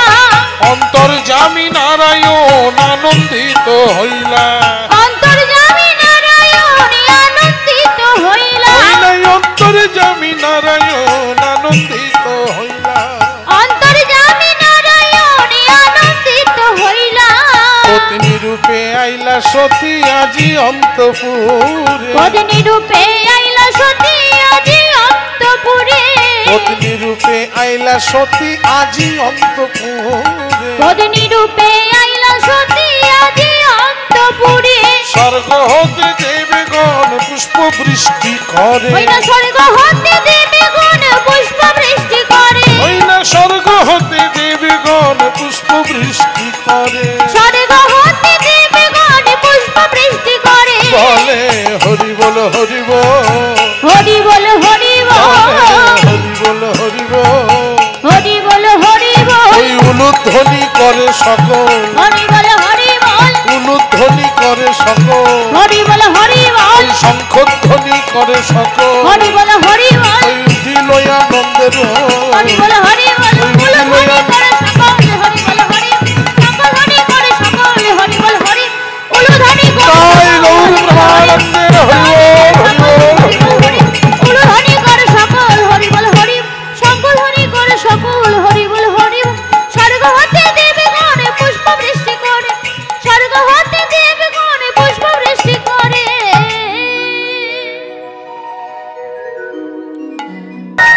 কেউ আমায় মারতে পারবে না আমি যুদ্ধ চাই আমি ধ্বংস চাই ঊর্ধ্বশ্বাসে দৌড়তে দৌড়তে চলে গেল স্বর্গরাজ্যে স্বর্গরাজ দেবরাজ ইন্দ্রের রাজসভায় উপস্থিত হয়ে ইন্দ্রকে বলে উঠল দেবরাজ ইন্দ্র তুমি এখানে দেবতাদের রাজা সেজে বসে আছো হ্যাঁ আজ তোমার জন্য গৌতম মুনির স্ত্রী অহল্যাকে পাষাণ করে দিল আর তুমি এখানে দৈত্যদের তুমি এখানে স্বর্গের রাজা সেজে বসে আছো দূর হয়ে যাও স্বর্গরাজ্য থেকে দেবরাজ ইন্দ্রকে তাড়ালো একে একে স্বর্গরাজ্যের সমস্ত দেবতাকে তাড়ালো যে পিতা ব্রহ্মা দিয়েছিল হরিকবচ কুণ্ডল অমরত্ব বর সেই পিতা ব্রহ্মাকেও ছেড়ে কথা বলল না পিতা ব্রহ্মাকেও তাড়ালো সবাইকে তাড়িয়ে অবশেষে এসে হাজির হলো কোথায় কৈলাস পর্বতে যেই না কৈলাস পর্বতে এসে হাজির হয়েছে হে ভক্তমণ্ডলী মায়েরা আপনারা তো সবাই জানেন আমাদের ভোলা মহেশ্বর কোমরে কি পরে থাকে গো হ্যাঁ জিন্সের প্যান্ট হ্যাঁ আমি জিজ্ঞাসা করছি ভোলা মহেশ্বর কি পরে থাকে একবার দুবার তিনবার জিজ্ঞাসা করেছি তবুও বলছে না তাহলে কোমরে বাঘছাল পরে থাকে তাই তো আর ওই যে কোমরে বাঘছালটা পরে থাকে ওই বাঘছালটা কি দিয়ে আটকানো থাকে জানেন কোমরে একটা সাপ বাঁধা থাকে এখনকার মানুষরা প্যান্ট পরলে কি করে বেল্ট পরে তো যাতে প্যান্টটা কোমরে আটকে থাকে খুলে না যায় আর ভোলা মহেশ্বর কোমরে ওই বাঘছালটা পরে থাকেন একটা সাপ বাঁধা থাকে যাতে বাঘছালটা হরিবোল না হয় হ্যাঁ তো এবারে ওই যে কোমরে বাঁধা সাপটা আছে না ওর কোনো গ্যারান্টি নেই জানেন হ্যাঁ ওর কোনো গ্যারান্টি নেই ও কখন থাকে কখন খুলে যায় ওর মর্জির উপর নির্ভর করে আপনারা তো জানেন বিয়ের সময় কি ঘটনা ঘটেছিল হ্যাঁ সবাইকে নিমন্ত্রণ করেছে নারদকে নিমন্ত্রণ করেনি বলে নারদ ঈশামূল নিয়ে দিয়ে দিয়েছিল ঈশামূল নিয়ে কোথায় দিয়েছিল মেনকার বরণডালায় যে ঈশামূলের গন্ধ সাপ সহ্য করতে পারে না সাপ ঘ্রাণ নিতে পারে না ওই ঈশামূলের এবারে সবাইকে নিমন্ত্রণ করেছে নারদকে নিমন্ত্রণ করেনি নারদ রেগে আছে মনে মনে যে হ্যাঁ মামা তুমি বিয়েতে সবাইকে নিমন্ত্রণ করলে আর আমাকে করলে না দেখো তোমায় কেমন করে জব্দ করি আমি এদিকে মহেশ্বর যখন বিয়ে করতে যাচ্ছে শ্রী বিষ্ণু নারায়ণ তখন মহেশ্বরকে বলে দিয়েছে মহেশ্বর বিয়ে করতে যাচ্ছ যাও কিন্তু শ্বশুরবাড়িতে অনেক শালিটালি আছে ওরা তোমার সঙ্গে ফষ্টি নষ্টি করার চেষ্টা করবে জানো তুমি কিন্তু কোনোভাবে মাথাটা নিচু করবে না সর্বদাই মাথা এরকম উঁচিয়ে থাকবে জামাইপন মানুষ তুমি ঠিক আছে তুমি বর সর্বদাই মাথা উঁচু করে থাকবে মাথা নিচু করবে না মহেশ্বর শুনে নিয়েছে শ্রী বিষ্ণু নারায়ণ এইভাবে বলে দিয়েছে বেশ ঠিক আছে তাই হবে এবারে বিয়ে করতে গেছে যথারীতি শাশুড়ি যেটা হয় আর কি রীতি রেওয়াজ পালন করার জন্য শাশুড়ি এসেছে জামাই দাঁড়িয়েছে হ্যাঁ বরণডালা বরণ করছে একেবারে কপাল থেকে শুরু করে বুক থেকে শুরু করে কোমর থেকে যেই কোমরের কাছে যেই বরণডালাটা এনে এরকম ঘোরাচ্ছে কোমরে বাঁধা সেই সাপটা ঈশামূল আছে তো বরণ ডালায়, সাপটা ভেতর থেকে ফোঁস ফোঁস ফোঁস ফোঁস করছে। এবারে একবার হলো, দুবার হলো, তিনবারের মাথায় সাপটা সহ্য করতে পারেনি, আস্তে আস্তে রইল ভোলা, চলল ঝোলা। কোমর থেকে সাপটা খুলে গেছে। এবারে কোমরে যদি সাপ না থাকে কি হবে গো? বাঘছাল কোমরে আর থাকবে? হ্যাঁ, তাহলে নিচের দিকে হরিবোল হয়ে যাবে। এবার মহেশ্বরের যখন বাঘছাল হরিবোল হয়ে গেছে, শাশুড়ি মা বরণ করতে করতে করতে করতে যেই নিচে এসেছে, সঙ্গে সঙ্গে ঘোমটা দিয়ে ফেলেছে। আজও সেই ঘোমটা দেওয়ার রেওয়াজ আছে। হ্যাঁ, দেখবেন শাশুড়ি মায়েরা ঘোমটা দিয়ে জামাই বরণ করে। একটা গানও বেরিয়েছিল না, মানকা মাথায় দিল ঘোমটা। তা যাই হোক, এবারে পাশে ব্রহ্মা দাঁড়িয়ে ছিল, চতুর্মুখী ব্রহ্মা। তিনি বলছেন, মহেশ্বর একবার নিচের দিকে তাকাও, একটা অঘটন ঘটে গেছে। মহেশ্বর বলছে, আমি কোনোভাবেই নিচের দিকে তাকাবো না। শ্রী বিষ্ণু নারায়ণ আমাকে বলে পাঠিয়েছে, নিচের দিকে তাকালেই শালীরা ফষ্টি নষ্টি করবে। কেন আমি নিচের দিকে তাকাবো? আমি বর, আমি জামাইপন মানুষ, আমি সবসময় উপরে মুখ আমার থাকবে। ব্রহ্মা বলছে, ভালোর জন্য বলছি, নিচের দিকে তাকিয়ে দেখো, অঘটন ঘটে গেছে। বলে, যা অঘটন ঘটে ঘটুক, আমি নিচের দিকে তাকাবো না। আমি জামাই মানুষ, আমি উপরের দিকে মাথা, নিচের দিকে তাকালেই শালীরা ফষ্টি নষ্টি করবে। বারংবার বলেও যখন হচ্ছে না, পিতা ব্রহ্মা এইবারে চিৎকার করে উঠেছে, ভালোর জন্য বলছি। মহেশ্বরের তখন টনক নড়েছে। ব্রহ্মা এত রেগে গেছে, মানে তাহলে নিশ্চয়ই গুরুতর কিছু একটা হয়েছে। যেই না নিচের দিকে তাকিয়েছে, দেখেছে যে হ্যাঁ, সত্যি গুরুতর ব্যাপার ঘটেছে। তাড়াতাড়ি করে বাঘছালটি কোমরে জড়িয়ে নিয়েছে। তা বিয়ে করতে গিয়ে এই ঘটনা তো ঘটেছিল। এবারে আজকের কি ঘটনাটা ঘটছে দেখুন। শঙ্খচূড় স্বর্গরাজ্যের সমস্ত দেবতাকে তাড়িয়ে যখন কৈলাস পর্বতে এসে উপস্থিত হয়েছে, শঙ্খচূড়ের সেই বিশাল বড় দেহটা দেখে ভোলা মহেশ্বর ভয়ে থরথর করে কাঁপছে। এবার ভোলা মহেশ্বরের দেহটাও তো আর একটুখানি নয়, বেশ মোটা। এবার ভোলা মহেশ্বর এত কাঁপছে, কোমরে বাঁধা সেই সাপটা মনে মনে ভাবছে, বাবা এত কাঁপে কেন? বাবা যদি এত কাঁপে, বাবার দেহটা, তাহলে আমার এই ছোট্ট দড়ির মতো দেহটা তো এক্ষুনি কেটে ছিঁড়ে যাবে। তা বাবা কাঁপছে, কাঁপুক, আমি আমার রাস্তা দেখি। সেই বিয়ের মতো আস্তে আস্তে খুলে চলে গেছে। সাপ যত খুলে যায়, বাঘছাল তত নিচের দিকে হরিবোল হয়। আর এইভাবে হরিবোল হতে হতে হতে হতে যেই হাঁটু পর্যন্ত হয়েছে, তখন বাবার খেয়াল হচ্ছে অঘটন ঘটে গেছে। তাড়াতাড়ি করে বাঘছালটা ধরে নিয়ে কোনো রকমে জড়িয়ে নিয়েছে। এখন এই দৃশ্য দূর থেকে শঙ্খচূড় দেখতে পেয়ে হো হো হো হো করে হেসে উঠেছে। আরে মহেশ্বর, আমাকে দেখেই যখন তোমার এই অবস্থা, যাও, তোমায় আর আমি কিছু বলবো না, তোমার রাজত্বে তুমি সুখে থাকো। এই কথা বলে শঙ্খচূড় তো চলে গেল। আর ভোলা মহেশ্বর কোমরের সেই বাঘছালটি ধরে চলল কোথায়? ছুটিতে ছুটিতে প্রভু বিষ্ণু লোকে ধাইলা। ছুটিতে ছুটিতে প্রভু বিষ্ণু লোকে ধাইলা।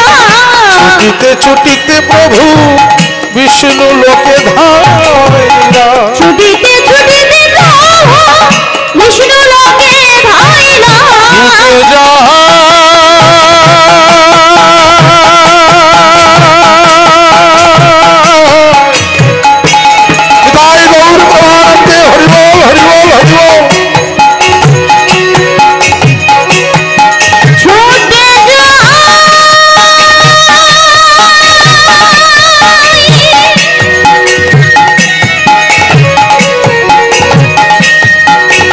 ছুটে যা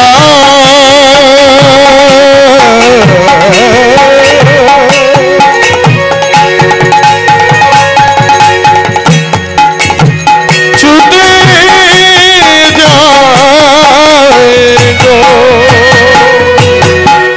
ছুটিতে ছুটিতে প্রভু বিষ্ণু লোকে ধাইলা। অন্তরের কথায় আজ বিষ্ণুকে জানাইলা। অন্তরের কথায় আজ বিষ্ণুকে জানাইলা। ওই নয়ন তোরের কথায় আজ বিষ্ণুকে জানাইলা।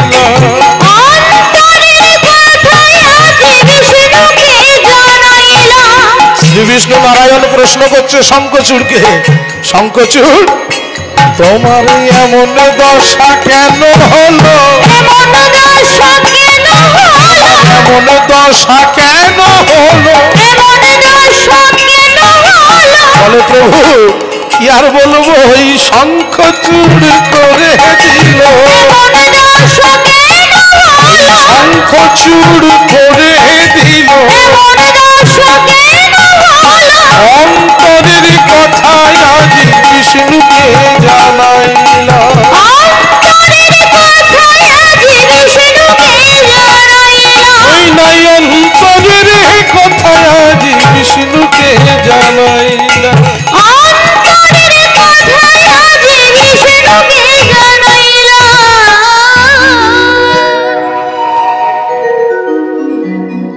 শ্রী বিষ্ণু নারায়ণ সমস্ত কিছু শোনার পর ভোলা মহেশ্বরকে বললেন, মহেশ্বর দিনের পর দিন শঙ্খচূড়ের অত্যাচার বড়ই বেড়ে চলেছে, শঙ্খচূড়ের অত্যাচারে স্বর্গরাজ্যের দেবতারা ভীত সন্ত্রস্ত। আজকে শঙ্খচূড়ের জন্য যখন তোমার কোমরের বাকছালটি এমন অবস্থা হলো, ওই শঙ্খচূড়ের মৃত্যু হবে তোমার হাতে। এই মুহূর্তে তুমি চলে যাও পুষ্পভদ্রা নদীর তীরে, পুষ্পভদ্রা নদীর তীরে গিয়ে দেখবে শঙ্খচূড় এক বাক্যে এক বস্ত্রে বসে বসে নামামৃত পালন করছে। তুমি ওর নামামৃতে ব্যাঘাত ঘটাবে, ওকে যুদ্ধ করবার জন্য খেপিয়ে তুলবে।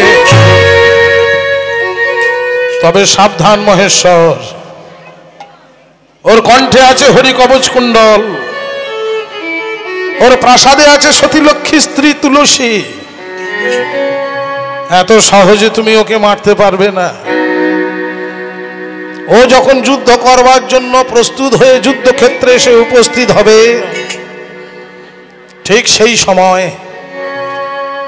সেই সময় আমি একটি ব্রাহ্মণ রূপ ধারণ করে যুদ্ধক্ষেত্রে উপস্থিত হয়ে ওর কণ্ঠ থেকে হরিকবচ কুণ্ডলটি হরণ করে নেব। তারপর যাব ওর প্রাসাদে, ওর সতীলক্ষ্মী স্ত্রী তুলসীর সতীত্ব হরণ করব। আর সতীত্ব হরণ করার সাথে সাথেই আমি দৈববাণী করব, আর দৈববাণী শোনা মাত্র তুমি তোমার ত্রিশূলের আঘাতে শঙ্খচূড়কে নিধন করবে। শ্রী বিষ্ণু নারায়ণের কথা মতো ভোলা মহেশ্বর চলে গেলেন পুষ্পভদ্রা নদীর তীরে। পুষ্পভদ্রা নদীর তীরে গিয়ে দেখছে শঙ্খচূড় এক বাক্যে এক বস্ত্রে নামামৃত পালন করছে। কৃষ্ণ কৃষ্ণ কৃষ্ণ কৃষ্ণ কৃষ্ণ কৃষ্ণ ত্রাহি মাম, রাম রাম রাম রাম রাম রাম রক্ষ মাম। কৃষ্ণ কৃষ্ণ কৃষ্ণ কৃষ্ণ কৃষ্ণ কৃষ্ণ ত্রাহি মাম,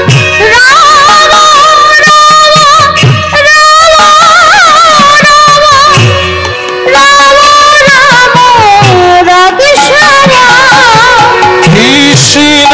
কৃষ্ণ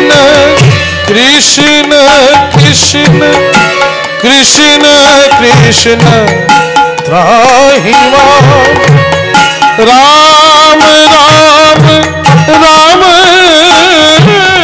রাম রাম রাম রক্ষ মাম।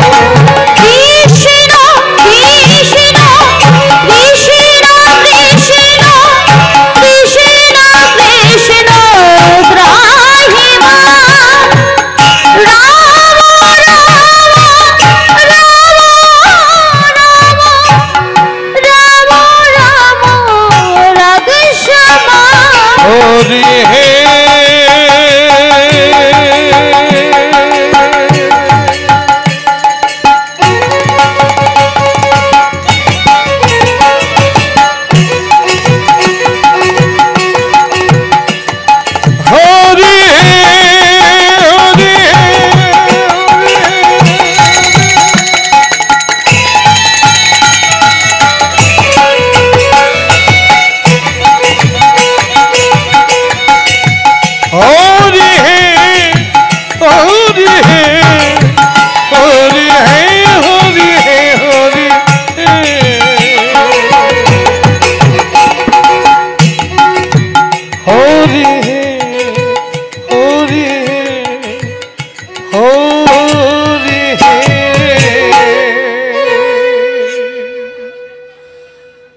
ভোলা মহেশ্বর পিছন থেকে গিয়ে ঢাক দিলেন, শঙ্খচূড়।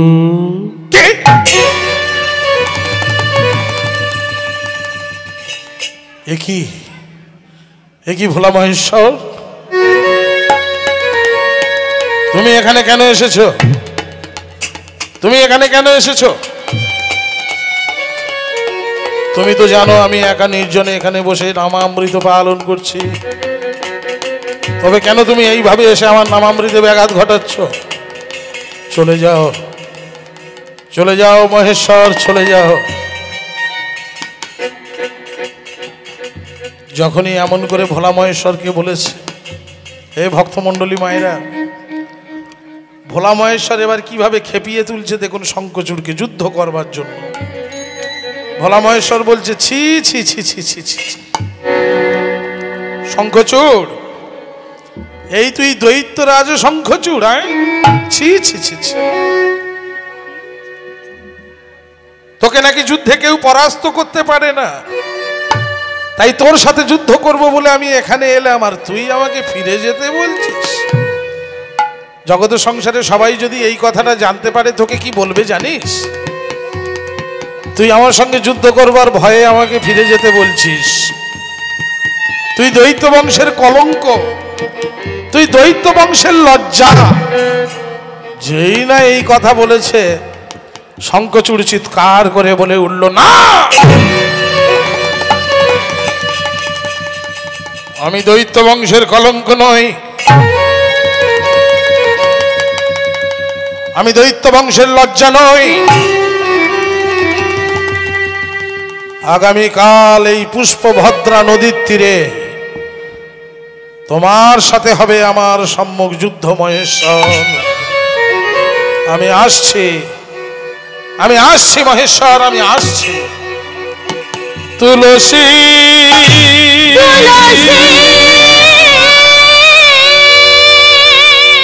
তুলসী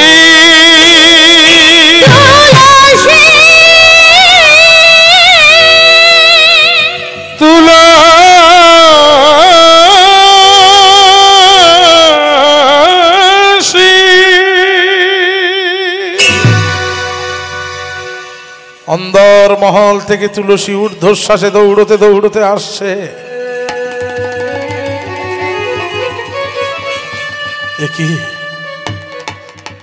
একই স্বামী,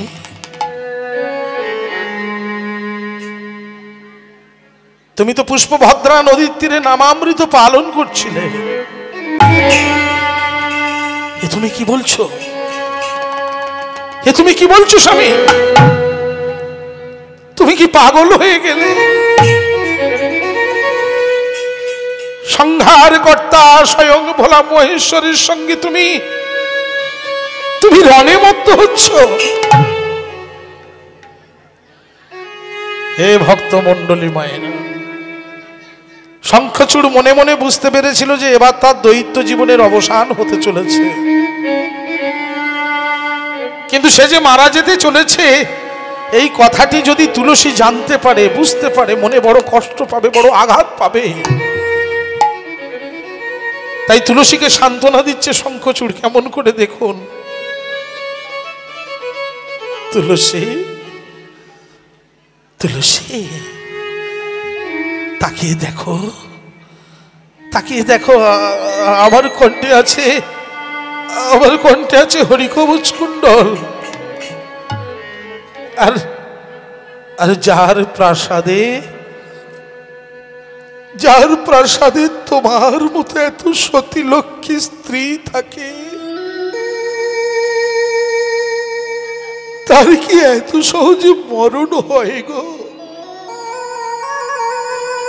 না না না, তার এত সহজে মরণ হয় না গো, তার এত সহজে মরণ হয় না, হয় না। ডাকো না, ডাকো না তুলসী, আমাদের 5 বৎসরের সন্তান ওই সুচন্দ্রকে একবার কাছে ডাকো না। হে ভক্তমণ্ডলী মায়েরা, শঙ্খচূড়ের আর তুলসীর 5 বৎসরের একটি সন্তান ছিল, নাম ছিল সুচন্দ্র। ছুটতে ছুটতে ছুটতে ছুটতে এসে শঙ্খচূড়ের কাছে দাঁড়িয়েছে। শঙ্খচূড় মাথায় হাত বুলিয়ে দিচ্ছে আর বলছে, ওরে বাপ, ওরে বাপ সুচন্দ্র, আমার যে বিদায় ঘন্টা বেজে গেছে রে বাপ।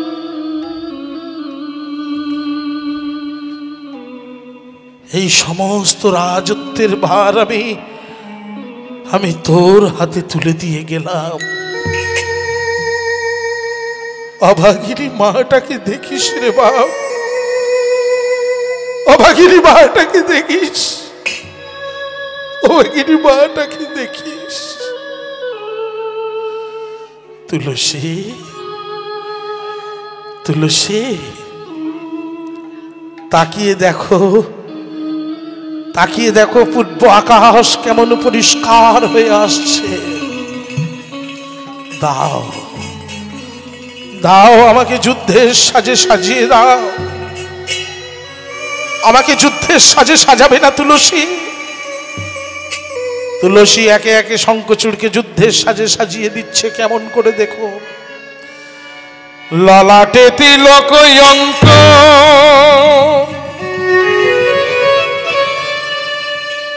মুখে ইষ্ট নাম ভজ, মনি মুক্তা করি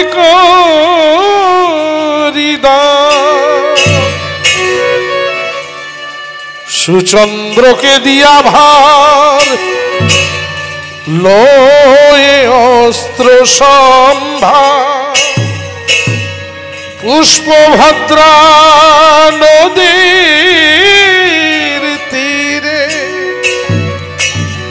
করিল গমন। বিদায় তুলসী, তুলসী, বিদায় তুলসী, তুলসী, বিদায় তুলসী।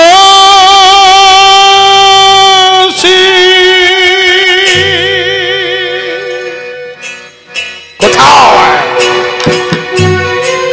কোথায় ভোলা মহেশ্বর? দেখো মহেশ্বর, দেখো, তোমার সাথে যুদ্ধ করবার জন্য আমি পুষ্পভদ্রা নদীর তীরে এসেছি। মারো, মারো দেখি তোমার ত্রিশূল, দেখি তোমার ত্রিশূলের কত বড় ক্ষমতা। কিন্তু তাকিয়ে দেখো, আমার কণ্ঠে আছে হরি কবচ কুণ্ডল, আমার প্রাসাদে আছে সতীলক্ষ্মী স্ত্রী তুলসী। এত সহজে তুমি আমায় মারতে পারবে না মহেশ্বর, মারো দেখি। যখনই শঙ্খচূড় এইভাবে যুদ্ধ করবার জন্য একেবারে প্রস্তুত, ঠিক সেই সময় শ্রী বিষ্ণু নারায়ণ একটি ব্রাহ্মণ রূপ ধারণ করে যুদ্ধক্ষেত্রে উপস্থিত হয়ে ডাক দিলেন, শঙ্খচূড়।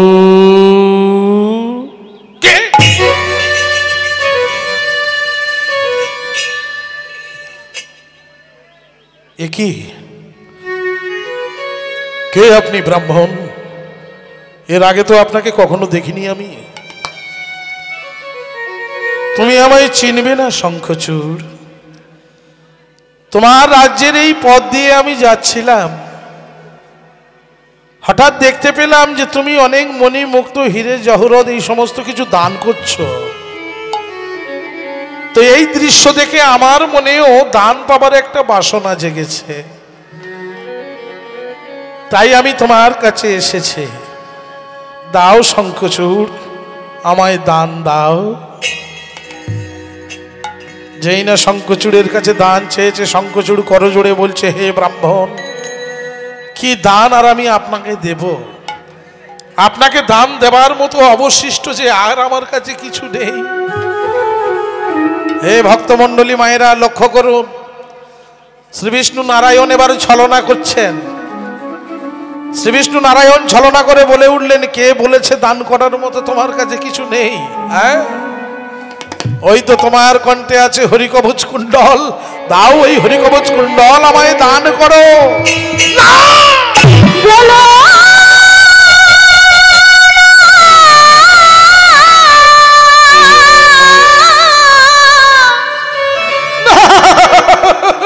বলো না,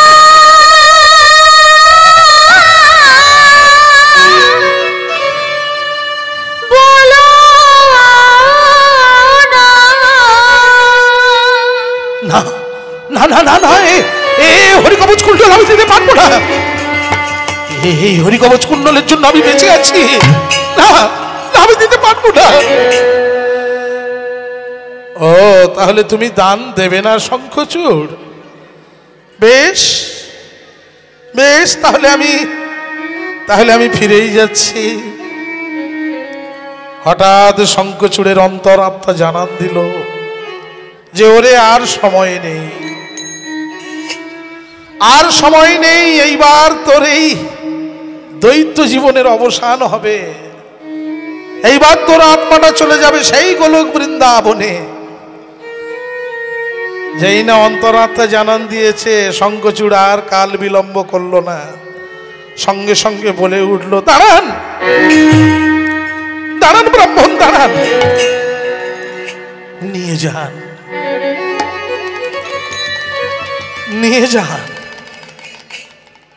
নিজের কণ্ঠ থেকে হরিকবচ কুণ্ডলটি খুলে নিয়ে ব্রাহ্মণ রূপী নারায়ণের হাতে তুলে দিল শঙ্খচূড়। সঙ্গে সঙ্গে নারায়ণ অদৃশ্য হয়ে গেলেন। আকাশবাণী হলো, শঙ্খচূড় এ তুই কি করলি? স্বয়ং শ্রী বিষ্ণু নারায়ণের হাতে তুই তোর অমরত্ববর হরিকবচ কুণ্ডলটি তুলে দিলি। এইবার ওই নারায়ণ তোর রূপ ধারণ করে যাবে তোর প্রাসাদে, তোর সতীলক্ষ্মী স্ত্রী তুলসীর সতীত্ব হরণ করবে। এইবার তোর মৃত্যু অনিবার্য, মৃত্যু অনিবার্য, মৃত্যু অনিবার্য। আকাশবাণী শোনা মাত্র শঙ্খচূড় হাত থেকে অস্ত্রটা মাটিতে ফেলে দিয়েছে।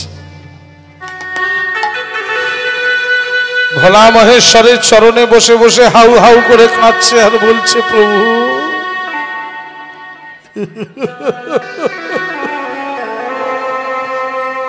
আর কেন? এই অভিশপ্ত জীবনে তো অনেক কষ্ট, অনেক যন্ত্রণা পেলাম, তবে আর কেন প্রভু? এইবার তোমার ওই শ্রী চরণে আমাকে আশ্রয় দান করো প্রভু, আশ্রয় দান করো। কমিটি দাদা ভাইদেরকে বলছি, পরবর্তী দলকে নিয়ে আসার ব্যবস্থা করুন। আমার লীলা প্রায় শেষের পথে, পরবর্তী দলকে নিয়ে আসার ব্যবস্থা করবেন। হরে কৃষ্ণ, হরি বল।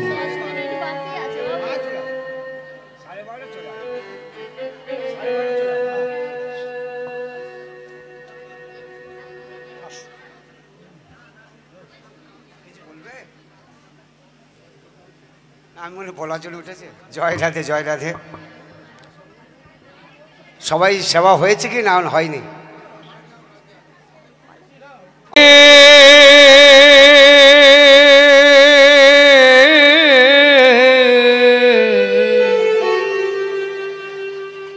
হরিদিন কবে মোর হবে,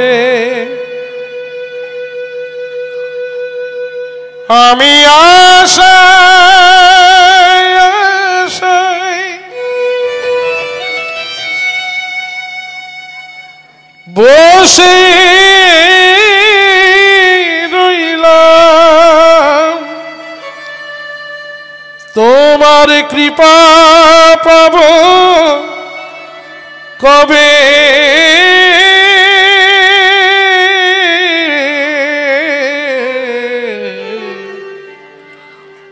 হরিদিন কবে মোর হবে, আমায় পার করো গো পারের দয়া, আমায় পার করো গো পারের দয়া, আমায় পার করো গো পারের দয়া।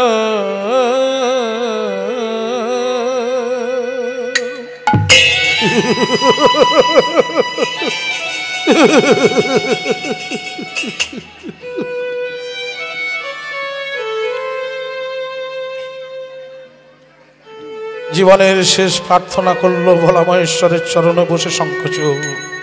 আর ওদিকে কি হচ্ছে দেখুন, ওদিকে শ্রী বিষ্ণু নারায়ণ শঙ্খচূড়ের রূপ ধারণ করে শঙ্খচূড়ের পাশাতে গিয়ে ডাক দিলেন, তুলসী তুলসী তুলসী। তুলসী মনে মনে ভাবছে, আমার স্বামী যুদ্ধে বিজয়ী হয়ে ফিরে এসেছে অন্দর মহল থেকে, মহা আনন্দে ঊর্ধ্বশ্বাসে দৌড়তে দৌড়তে আসছে। দৌড়তে দৌড়তে এসে নিজের ভ্রমবশত শঙ্খচূড় রূপী নারায়ণকেই আলিঙ্গন করে ফেলল তুলসী। সঙ্গে সঙ্গে হরণ হয়ে গেল তুলসীর সতীত্ব। শ্রী বিষ্ণু নারায়ণ দৈববাণী করলেন, মহেশ্বর শঙ্খচূড়ের কণ্ঠ থেকে হরিকবচ কুণ্ডল হরণ হয়েছে, ওর প্রাসাদে সতীলক্ষ্মী স্ত্রী তুলসীর সতীত্ব হরণ হয়েছে। আর এক মুহূর্ত দেরি নয়, এই মুহূর্তে ত্রিশূলের আঘাতে তুমি শঙ্খচূড়কে নিধন করো। দৈববাণী শোনা মাত্র ভোলা মহেশ্বর ত্রিশূলের আঘাতে শঙ্খচূড়কে নিধন করলেন। নিধন করে ত্রিশূলের ডগায় শঙ্খচূড়ের বিশাল বড় দেহটাকে তুলে নিয়ে ভোলা মহেশ্বর বলে উঠলেন, ওরে শঙ্খচূড়, তুই দৈত্য হলেও তুই যে পরম ভক্ত ছিলিস, তাই তোর এই দেহটা আমি যেখানে সেখানে ফেলবো না। সম্মুখে বয়ে যাচ্ছে মহাসমুদ্র, এই মহাসমুদ্রে আমি তোর দেহটাকে নিক্ষেপ করব। পরে তোর এই দেহ থেকে একটি জীবের জন্ম হবে, যার নাম হবে শঙ্খ। আগত কলিযুগে মর্তের প্রতিটি ঘরে ঘরে মাঙ্গলিক ধ্বনি হিসেবে ব্যবহৃত হবে এই শঙ্খ। আর যে রমণীর হস্তে তুই বিরাজ করবি, তখন সে রমণী থাকবে সধবা, আর যখনই সে রমণী তোকে হাত থেকে পরিত্যাগ করবে, তখনই সে রমণী হবে বিধবা। যা শঙ্খচূড় যা। ভোলা মহেশ্বর শঙ্খচূড়ের দেহটা তো নিক্ষেপ করলো মহাসমুদ্রে। আর ওদিকে কি হচ্ছে দেখুন, ওদিকে আলিঙ্গন করার পর তুলসী বুঝতে পারলো, আমি কাকে আলিঙ্গন করলাম, এ তো আমার স্বামী নয়। কে তুমি ছলনা করে আমার সতীত্ব হরণ করলে? কে কে কে তুমি? দেখবে তুলসী আমি কে? তবে দেখো, শঙ্খ চক্র গদা পদ্মধারী শ্রী বিষ্ণু নারায়ণ নিজ মূর্তি ধারণ করলেন। চমকে উঠল তুলসী,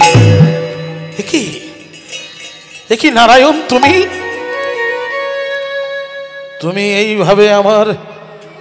তুমি এইভাবে আমার সতীত্ব হরণ করে আমার মৃত্যুর কারণ হলে?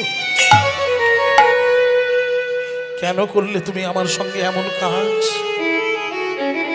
তুমি এত নিষ্ঠুর, তুমি এত পাষাণ। আমি তোমায় অভিশাপ দেব নারায়ণ, আমি তোমায় অভিশাপ দেব। সাউন্ডটা কমে গেল। আমি তোমায় অভিশাপ দেব নারায়ণ। আজ আমার সম্মুখে যে পাষাণ হৃদয়ের পরিচয় তুমি দিলে, আমি তোমায় অভিশাপ দিচ্ছি, আগত কলিযুগে তোমার এই সুন্দর চতুর্ভুজী রূপ আর থাকবে না। তুমি পাষাণ হয়ে যাবে। আজকে স্বামী হারানোর যন্ত্রণা যেমন আমার সারা দেহটাকে কুটে কুটে খাচ্ছে, আগত কলিযুগে যখন তুমি ওই শালগ্রাম শিলা রূপ ধারণ করে মর্তের মাটিতে অবতীর্ণ হবে, তখন বজ্র কীট পোকা বজ্রকীট পোকা তোমার সারা সর্বাঙ্গ কুরে কুরে খাবে। আমি তোমায় অভিশাপ দিলাম নারায়ণ। শ্রী বিষ্ণু নারায়ণ বললেন, বেশ বেশ তুলসী, তোমার অভিশাপ আমি মাথায় তুলে নিলাম, কিন্তু তোমার এই দেহের যে আর এখন কোনো কাজ নেই। এইবার তোমার দেহটা হবে একটি বৃক্ষ, আর আত্মাটা গোলক বৃন্দাবন ছেড়ে এসেছিল, আবার গোলক বৃন্দাবনে চলে যাবে। আর আজ আমি এখানে দাঁড়িয়ে বলে যাই, আগত কলিযুগে যখন আমি শালগ্রাম শিলারূপ ধারণ করে মর্তের মাটিতে অবতীর্ণ হব, তখন যে ভক্ত সচন্দন তুলসী পত্র আমার মস্তকে নিবেদন করবে, সেই ভক্তের মনোবাঞ্ছা পূর্ণ হবে, পূর্ণ হবে, পূর্ণ হবে। নিতাই গৌর প্রেমানন্দে হরি বল, হরি বল, হরি বল। আজ সতী তুলসী লীলা এখানেই সমাপ্ত হলো।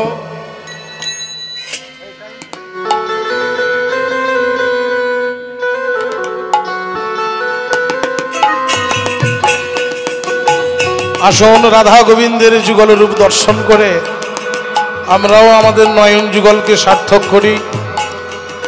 আর ইতিমধ্যেই রাসলীলার পরিবেশনের দল চলে আসছে।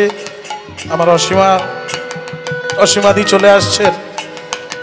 আপনারা একটু ধৈর্য সহকারে বসুন, করতালি দেবেন সবাই আমার সঙ্গে।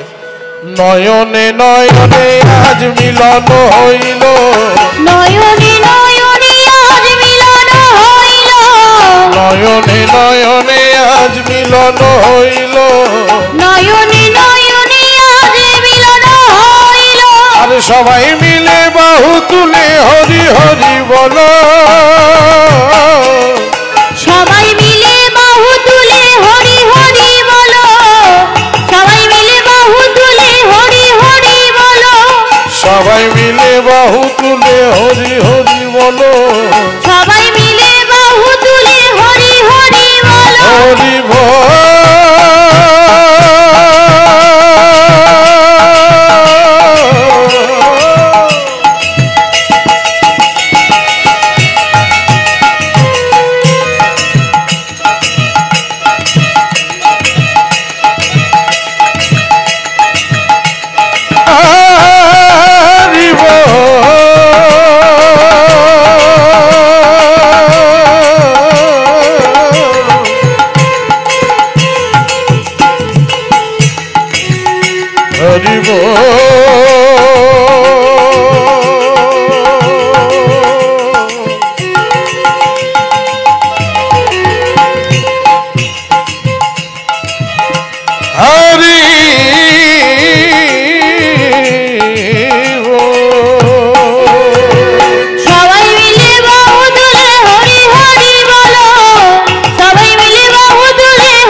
সবাই মিলে বাহু তুলে হরি হরি বলো, সবাই মিলে বাহু তুলে হরি হরি বলো, হরি বল।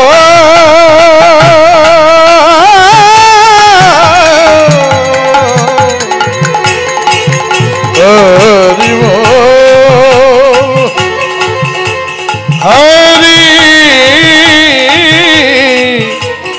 হরি